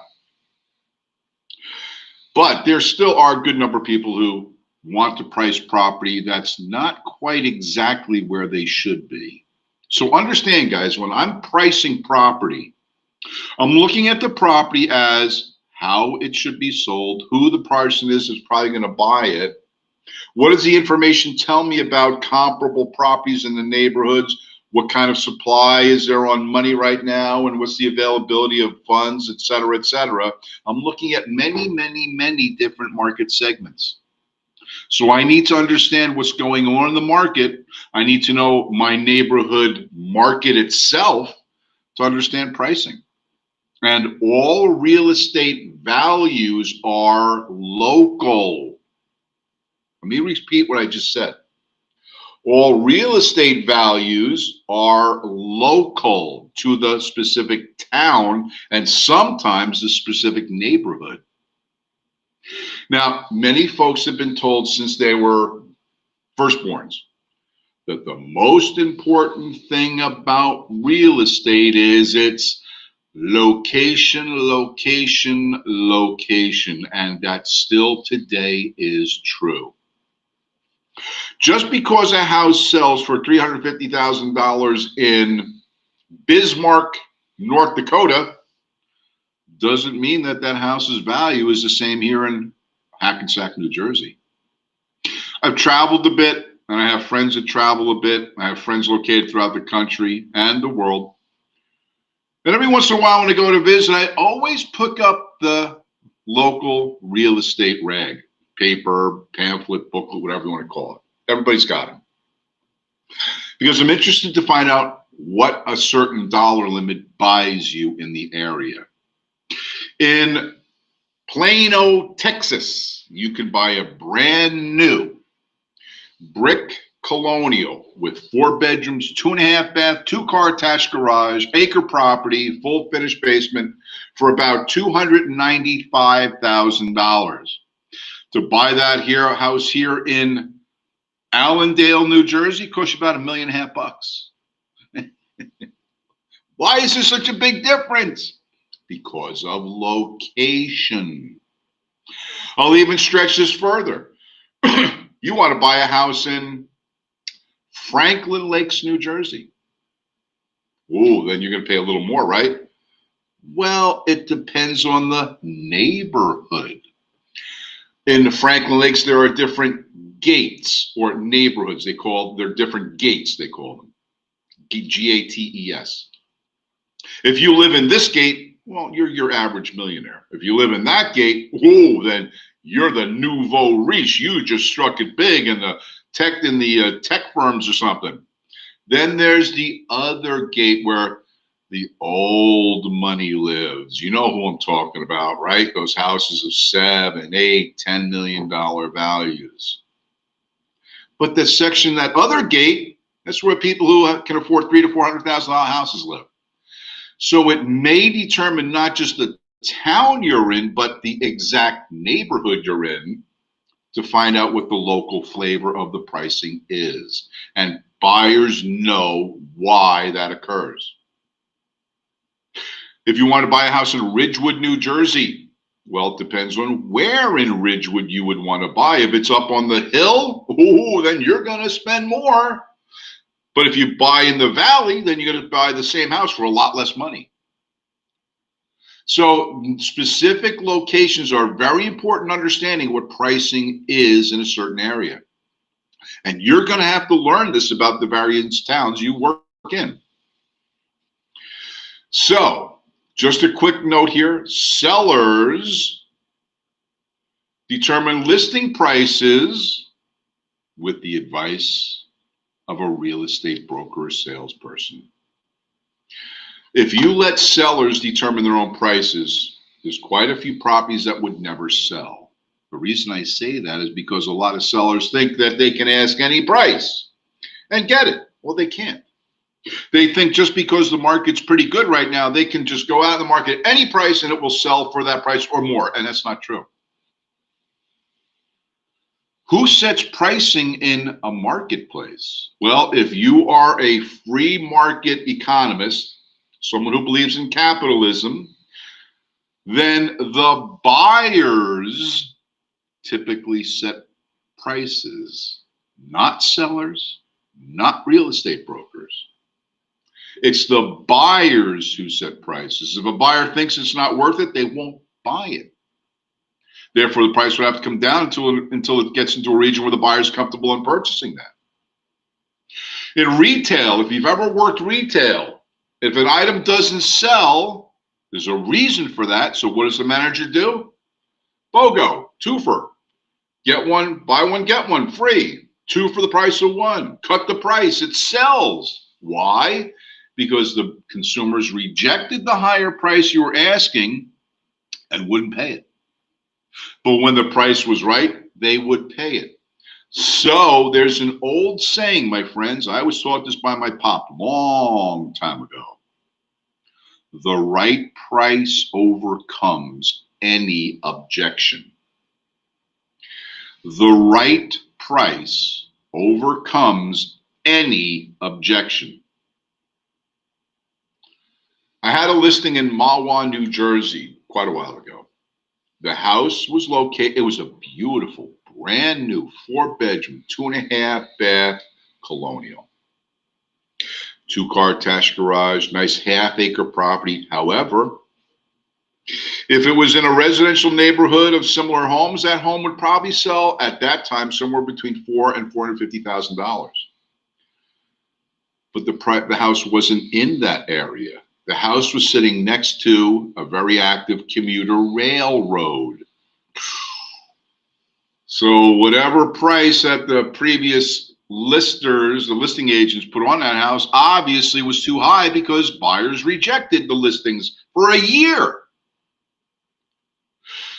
When I approached the seller and argued why I should get the listing, I told him the only reason his house wasn't selling is because the price wasn't right. But I want to get this price. Well, here's the problem, Mr. Seller. Just because you want something doesn't mean you're going to get it. However, if you price your house accordingly because of its location, then we'll sell your house. He said, that's impossible. Nobody's going to buy my house on the railroad tracks. I said, for the right price, they will. So he had been asking $4, $4.25 for the past year, wasn't getting it. When I got the listing, I came in at $349. We had 3 offers. It sold for $369. In other words, the right price overcomes any objection. As a real estate professional, guys, you need to know neighborhoods. You need to know values. You need to know influences of other things that could affect the value of property. You need to know what consumers are thinking. You need to know what the economics of the conditions are in the area you're selling. You need to know the supply of money, what it costs the borrower to borrow. All those things conspire to help set pricing. However, when I'm doing my job properly and know these parameters, then between the seller and I, we can work out a reasonable sales price that we will ask buyers to pay, which should be buyer-centric, meaning targeted to the buyers to want to buy the property. Just because someone wants a higher price does not mean they're going to get it. And there's plenty of people out there. I want to get more. Well, what are you going to supply in extra value to get more? What do you mean? You want to get 100,000 more than what the market's willing to bear. Well, my house is worth it. Well, if you think it's worth it, then how come it has not sold yet? Well, the right buyer hasn't been shown the property yet. No. The right buyer is well aware of the property. It's been on the market for a year. The only problem is the price is wrong. If we were to lower your price, we would sell your property. Now, I hope, and I really sincerely say this, I hope you get a broker who treats you well and teaches you how to do a CMA, a comparative market analysis for the territory where you're going to be working. Your multiple listing service has a CMA program in the MLS that you can access to create market analysis for properties. Your brokers may have their own special prioritized listing software that you have to use. It's up to the broker you work for. Either way, it uses the multiple listing service to gain information to construct a CMA, comparative market analysis, of which we do not charge for. It is complimentary, it's free. It's not an appraisal. It's an estimate of value based on a realtor's information and research. An appraisal is a paid-for service. A CMA is free. And you must state in your CMA that this is not an appraisal. So how do I do a CMA, Tim? I'm waiting to know. Well, first of all, there's a couple things we still want to talk about. I need to know the region. I need to know the local flavor of the market. I need to know current pricing guidelines of what's moving and what's not and why. I need to know the regional economics of what's going on, the supply and money cost, the availability of inventory, and buyers' mindsets to find out what properties will move in today's times. So knowing those things, then while I visit the property and talk to the seller, I'm going to observe everything I can about the property and make notes. I'm going to take copious notes about a subject property that I want to price. Now, when I was in the height of my production, guys, I could literally bang off numbers out of my head to within probably 3 to 5% of accuracy. That's how good you can become. But if you haven't done this before, it may take some special training through your broker and the multiple listing service to help you understand how it is you're going to have to price properties. So here's the process of pricing properties. First of all, I'm going to use a whiteboard here. Let's assume that the house I'm looking to list is a 3-bedroom, 2-bath,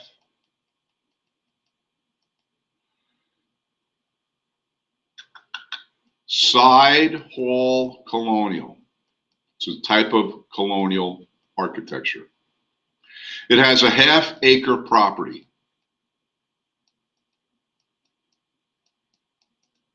And a 2-car garage. And a full finished basement.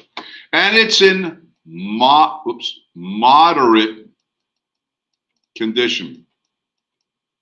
It's a mod con. Moderate condition. So that's the subject property. The person who wants to sell their house is called the subject property. Now, what I'm going to have to do is compare this subject property to the current market to see what's going on. So the first thing I'm going to do is go into my multiple listing service and open up the CMA program and start entering criteria. Now, a real quick comment, the more criteria you enter, the less results you're going to get, obviously. So really what I start off by doing is going 3-bedroom, 2-bath house in the same town, if not the same neighborhood. I may get 30 results of 3-bedroom, 2.5 or 2-bath houses in a certain town. But then I put in Sidehold Colonial and it drops down to 12. Wow, that's a big difference. Yeah, it is. Now I'm starting to hone my search criteria to get only homes which are similar to the subject property. So now I got 3 criteria met. I put in half-acre property and it drops to 10. 2-car garage, 7. Full finished basement, 6. Stop. When you get between 5 and 10 results, you reach the optimal number of comparables, we call them. So now I have, let's say, 6 properties that match 1, 2, 3, 4, 5, 6 criteria out of 7. So what I'm going to do is bring up those 6 properties as comparable to the subject property. However, because of location, I'm going to knock out one of these and only put in 5. Because one of them is across town in a different area and has a different school system, which is less desirable. Therefore, one of them won't qualify as a good comparable. Now that I've got 5, I can do my comparisons. So I'm going to look at these 5 houses. They're for sale in the town where this subject property is located. I'm going to look at their asking prices and their amount of amenities and conveniences. If I see that they match up in mostly every way, I could infer that this subject property should be sold somewhere around these properties are asking, correct? Yeah, that would be a logical consideration. But what I notice is that some of these properties, 3 of them, are in superior condition. They're updated, well taken care of, fresh paint, bright and shiny type of stuff. Therefore, because it's inferior, because it's superior, it's better than my listing, I would want to drop their asking price that they currently are asking down to a level that would reflect a moderate condition property. They're superior, they're well taken care of, updated, all new conveniences, private, paint, everything. It's superior. It's in better condition than my house, therefore its asking price should be higher than my house. Therefore, I'm going to subtract value from that comparable property to be more in line now with my subject property. And when I figure out what the asking price would be then, I do the same to all 5 properties. If it's superior, drop its price in some way. If it's inferior, it's gutted, it needs a new everything, then I better raise that asking price to compare it to my property as if it was in moderate condition.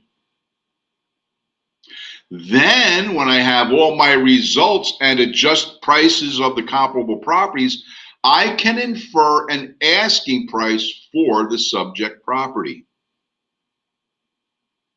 First of all, before I move on, are there any specific questions to the information I've just presented?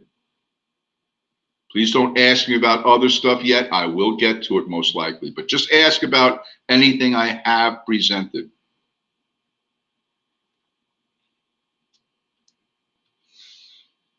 Couple questions, I'll wait.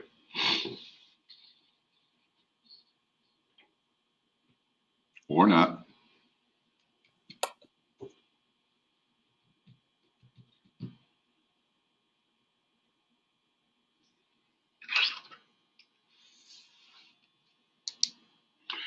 We would do that process on the MLS or somewhere else, on the multiple listing service. That's correct.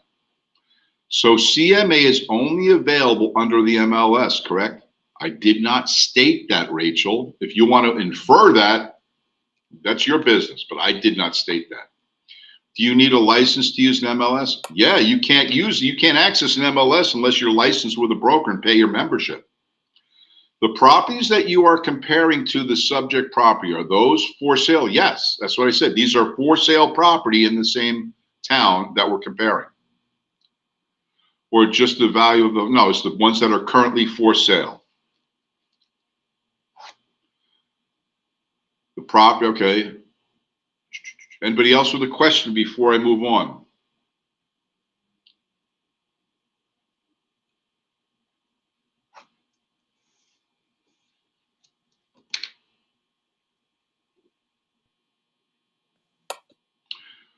Which one of the different approaches does the CMA fall under? Example, cost approach. Well, first of all, you're not an appraiser, Charles. Therefore, you're not doing other approaches to values except for the CMA, except for the sales of the comparison approach to the CMA. It's like the sales comparison approach of an appraiser. It's like it. In fact, it's mirroring it. But that's it. You also check prices on sold properties. Okay, you're again asking questions outside of what was presented. Is it illegal? Is it legal to list a house a little above what it is worth and let the buyer come down? Of course, Christopher, everything's legal, pretty much. It's not illegal to do that. I'm going to moderate here, and I got to move on.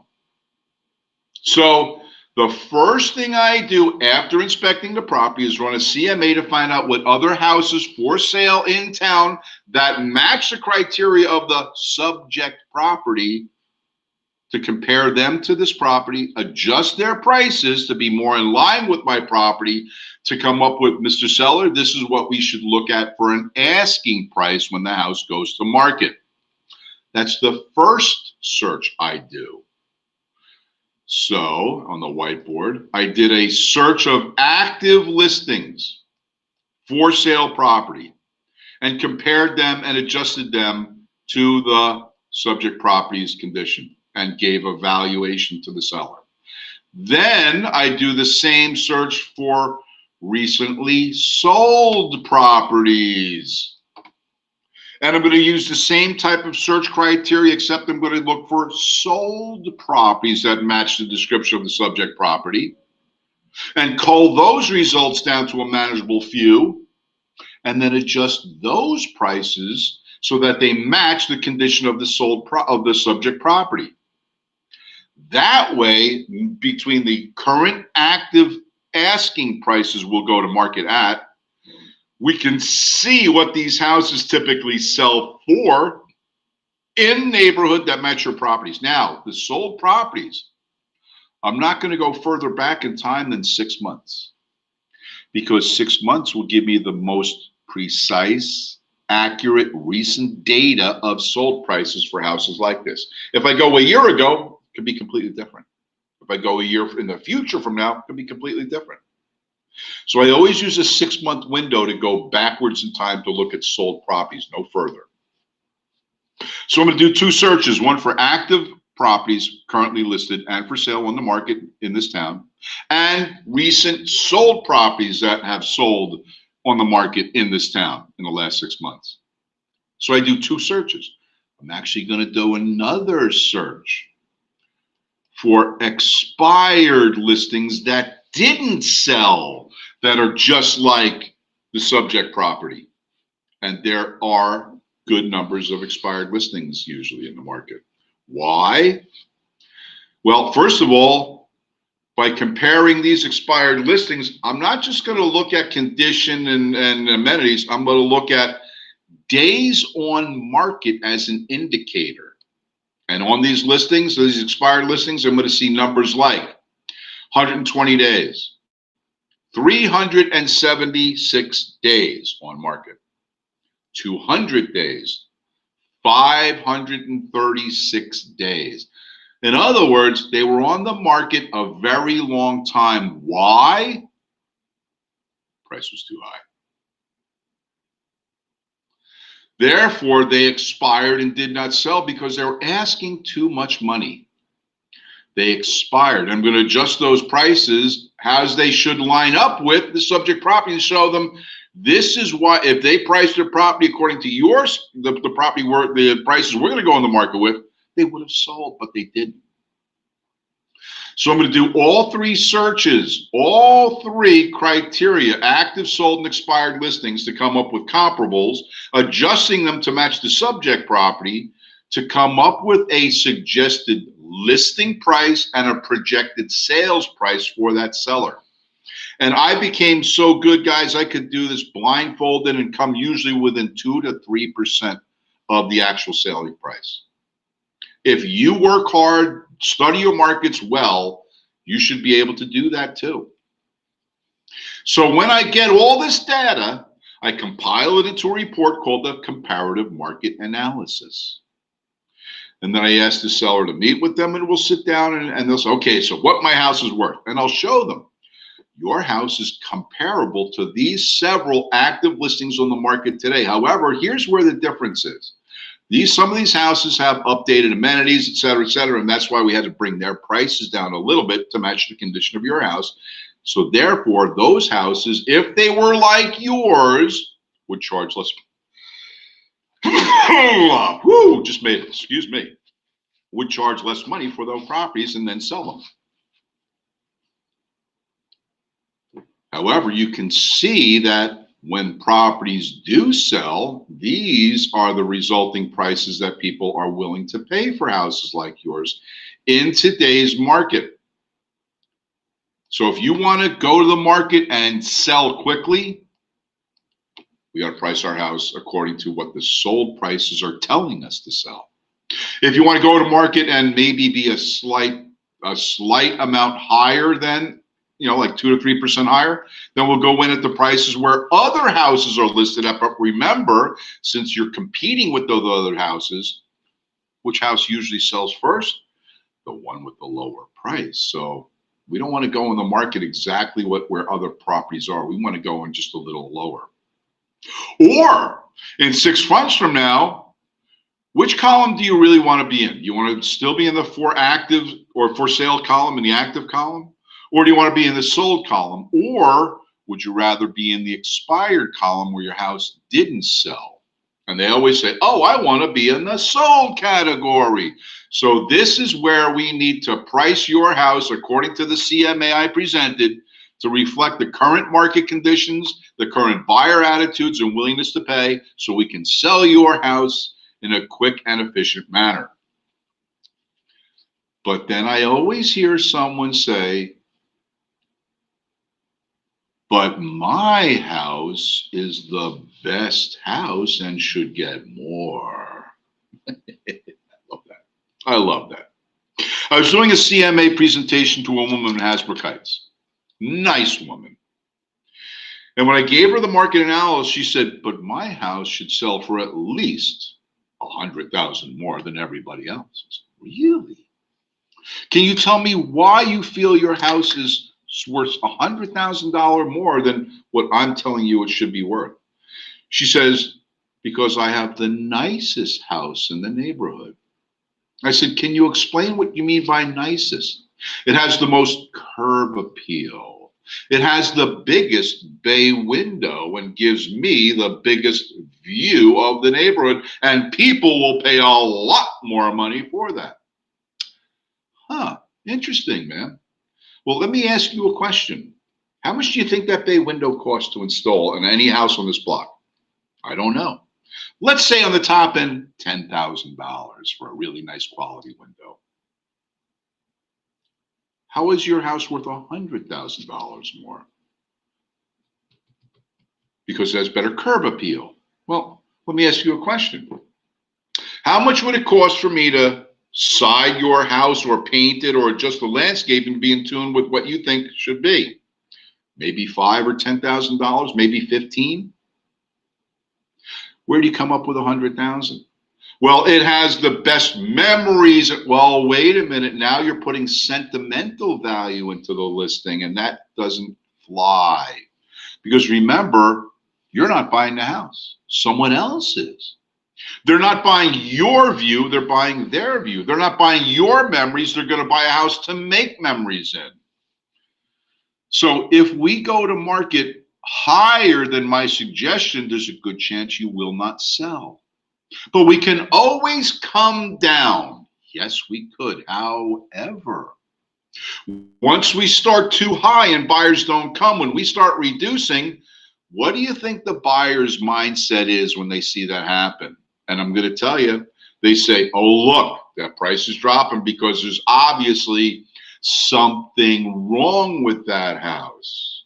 And then 6 months later, you're all mad at me because no offers were resulting. So I got to ask you a question. Do you want to go to market and not sell your house? Or do you want to sell your house? I want to sell my house. Then we need to price it where the market is willing to buy it at. But we can always start high and come down by a little bit, right? Again, that's assuming if it's not too high, that people are going to see your house and make offers. But what if they feel that even if it's just a little too much too high, they don't even come to see it? Then how are you going to negotiate downwards something you don't even have? Guys, you got to understand, a lot of sellers think they know better than anybody. God bless them.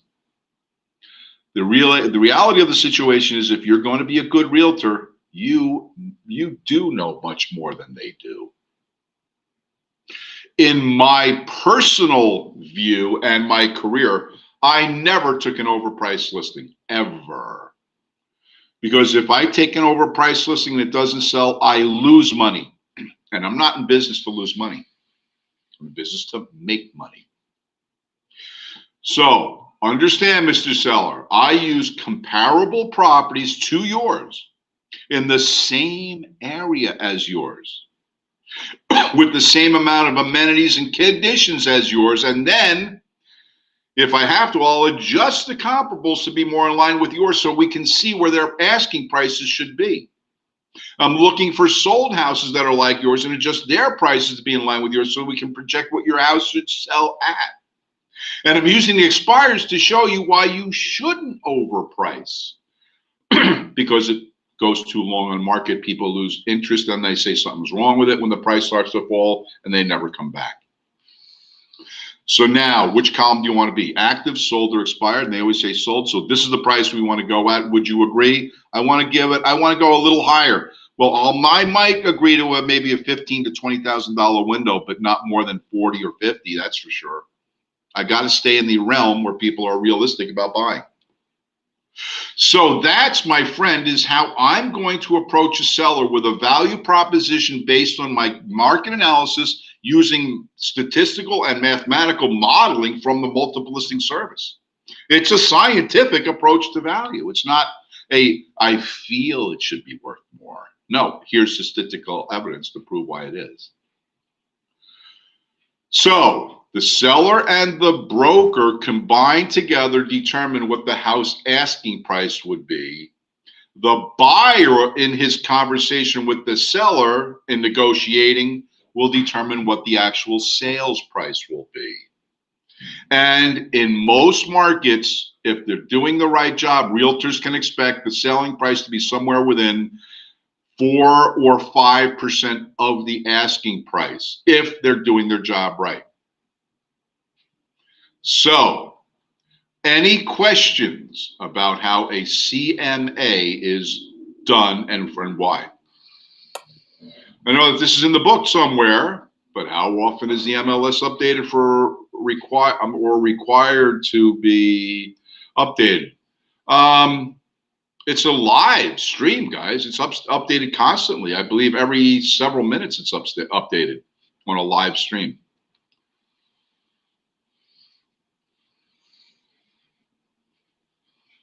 Was there any other questions? Well, it's not live like, you see the number change in front of you. I mean, if you come back 5 minutes from now, you're going to see whatever updated information took place. That's happened to my stepfather. He tried to sell his house for more than what it was worth, and he sat on the market longer than he had expected. Yeah. Guys, buyers know values today. I'm telling you, they know value. And if they see a price that's too high, they're not even going to go and look at that house, let alone make an offer. So it's imperative that we price property correctly, and your broker and the multiple listing service both will offer training courses on how to do these CMAs. Learn how to do them and be good at it, or else you're not going to be a very good realtor. I promise you. Pricing property is becoming one of the best and most important assets that a realtor can possess. Pricing it correctly. Can a broker abandon a seller due to overpricing? They can abandon them for the seller for any reason what they feel is appropriate, but yeah, that could be a reason. But again, I would never take a listing that's overpriced, let alone then get one and then abandon somebody. I see a lot of selling now over the listed price values. Yes, Kelly, we're in a very unique market right now. Today's market is very different than it was 6 months ago, as opposed to a year ago or 2 or 3 years ago. In fact, there's such a shortage of inventory and such a high demand from buyers that people's houses that you expect would never sell come on the market and get 20 offers and sell for 50 grand over asking price. Now I'm stretching that a little bit. But it's not uncommon for a house to come on the market today, if it's in good shape and move-in condition or only a little bit of work needs to be done, that there's at least 3 to 5 offers and a house sells over asking price because of the limited supply and the high demand in the market today. And if you have any idea of what economies do, you know that when demand is high and supply is low, people will overpay just to get something, and that's what's going on today.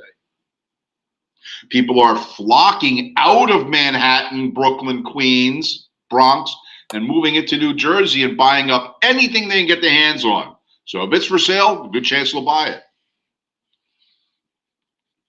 With the current pandemic, property values were spiraled down. No, the actual opposite effect here in Jersey, they're going upwards into infinity right now. Are we going to talk about how the negotiation between buyer and seller on final selling price goes today? No, we're not, and we will not be discussing that. That's not a licensing requirement. That's something your broker will be talking to you about. People want homes for quarantine. Okay. Sorry for the what if, but could a buyer agent use a CMA to place a lower offer on an overpriced? Absolutely, Brianna. In fact, I do that all the time. Mr. Buyer, let me do this. I ran a CMA on the house that we're looking at, and we both know it's overpriced. Here's the mathematical evidence of how it's overpriced. So let's appropriate an offer. Let's write up an offer and present it with the CMA. So the listing agent is going to have to do some backpedaling and try to explain to the seller why his price wasn't exactly right. Yes, absolutely, Brianna. Very good idea, very good point. In your opinion, how long do you think the type of market will last? I'm not going to go there, Sherry. I'm sorry, but I don't have a crystal ball. I wish I did, because then I'd be a lot richer right now, but I don't. And I'm going to be honest with you guys. I made a lot of money, but I lost a lot of money in real estate too, guys. Not every deal's a home run, believe me. You can also explain the fact that still have to pay all the bills and marketing while it's sitting on the market, so technically you're losing money. Yeah, Ramey, in fact, you have carrying costs, your mortgage, your taxes, your utilities, and any other expenses, homeowners insurance. Those are costing you monthly outlays of cash while that house languishes on the market. How long do you want to keep going before it's too much? And if you guys are flippers, you understand that if it doesn't sell quickly, your carrying costs are going to eat into your profit. So you got to get this job turned around and sold quickly. You better price the property correctly to the market to make sure it goes. You can. Okay. I don't see any other questions, so I'm going to end the conversation there. We're done with the presentation of the chapter, so why don't we just pull up the review questions on chapter 10, and then we'll be almost ready. Time for lunch, it looks like. Where's chapter 10? There it is. So here we go. Number 1. A seller promised a commission to broker A if boy, hold on a second. These typos are killing me here. A seller promised commission to broker A if she sold the property, then turned around and made the same arrangement with broker B. The seller must be entering into a what kind of agreement?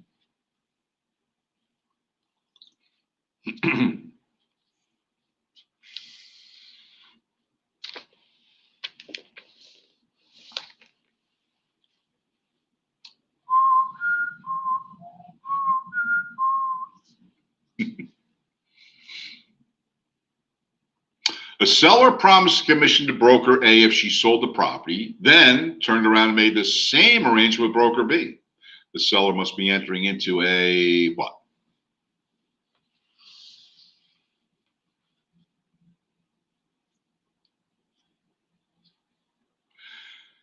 And from those who have responded, 68% agree and are correct in answering A, an open listing agreement.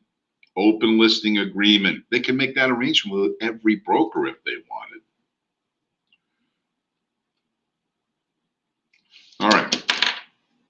Number 2, a seller arranged to let a broker be his only broker. But when the seller sold the property himself, he owed the broker nothing. Their agreement must have been what?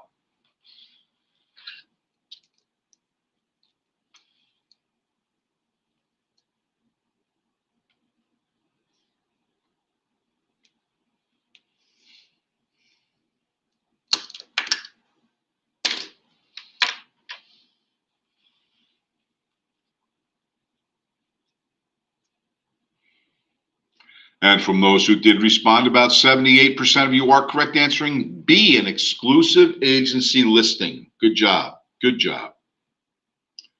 Number 3. In the preceding question, the broker could have claimed a commission if the agreement had been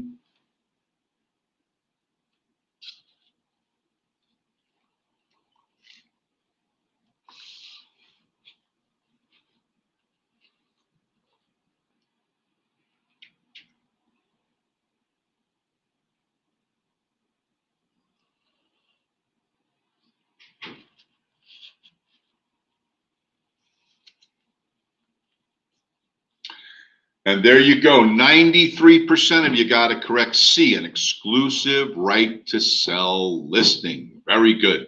And that's why your broker wants you to get only exclusive right to sell listing. So whoever sells the property, you get paid. Number 4, in New Jersey, an exclusive listing agreement must include what?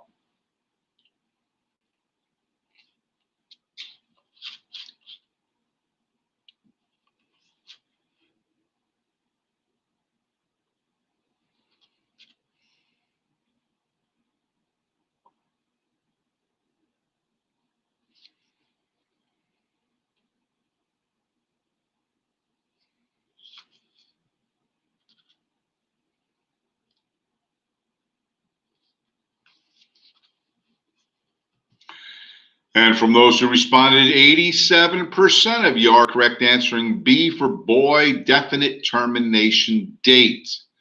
All exclusive listings must have a definitive termination date. Number 5, a broker entered into an oral agreement to act as broker for the sellers. To collect a commission for finding a buyer for the house, the broker must. Now, I didn't go over this point. If you pre-read the chapter, you'd know what this is. If you didn't pre-read the chapter, then you're scratching your head saying, but Tim didn't talk about that. No, I didn't. I don't talk about every concept in every chapter. You're required to read the book to know about that stuff because you can get a test question from the state on anything in the book. So you got to read, guys. Gots to read the book. Gots to. Gots to know.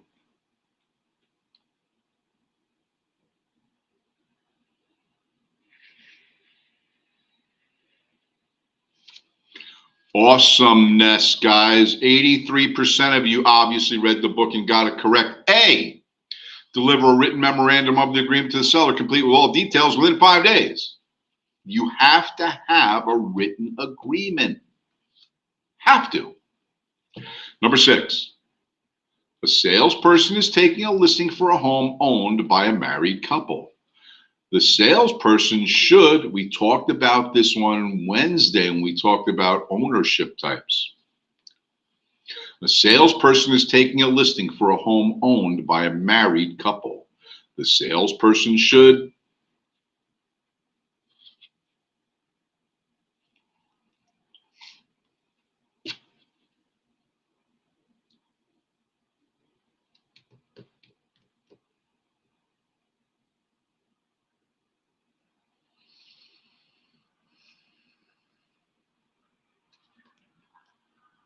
%93 of you correctly answered D, obtain the signature of both husband and wife.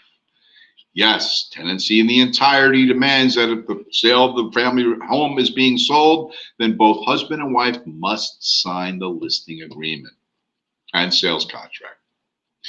Number 7, under a multiple listing system, if broker A lists a property and broker B with another firm sells it, then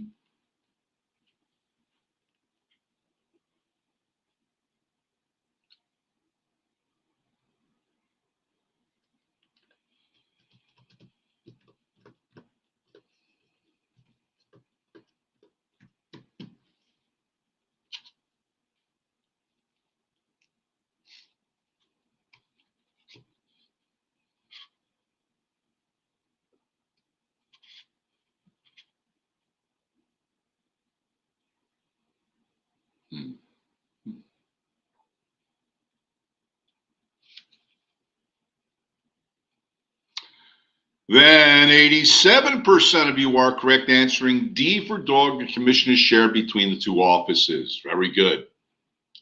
Well, you guys got it. Good responses on this test question, on these review questions. Number 8, a house was purchased in 1940 for $4,500. The elderly owner's daughter asked the broker to list it, instructing him to see if he can get as much as $85,000 because she's heard houses have gone up in value. The broker knows the property may bring in $250,000. The broker should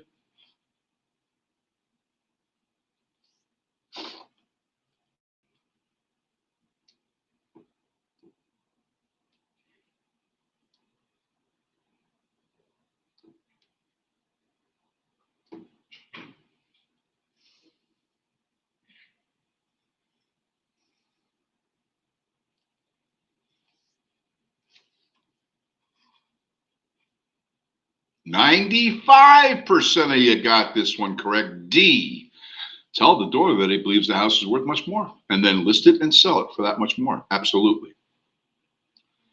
Number 9, in the final analysis, selling price for real estate is determined by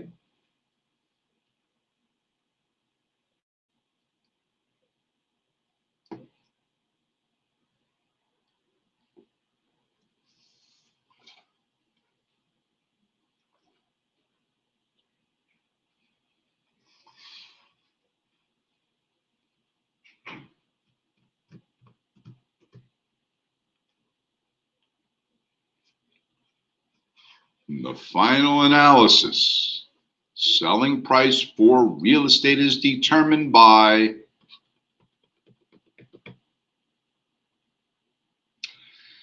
and about 43% of us got it correct. It is C, the buying public. I'm pretty sure I may have said that 2 or 3 or 4 times today. The buyers set prices. And finally, number 10. For which of the following reasons does the Attorney General require that the licensee must refuse to take a listing?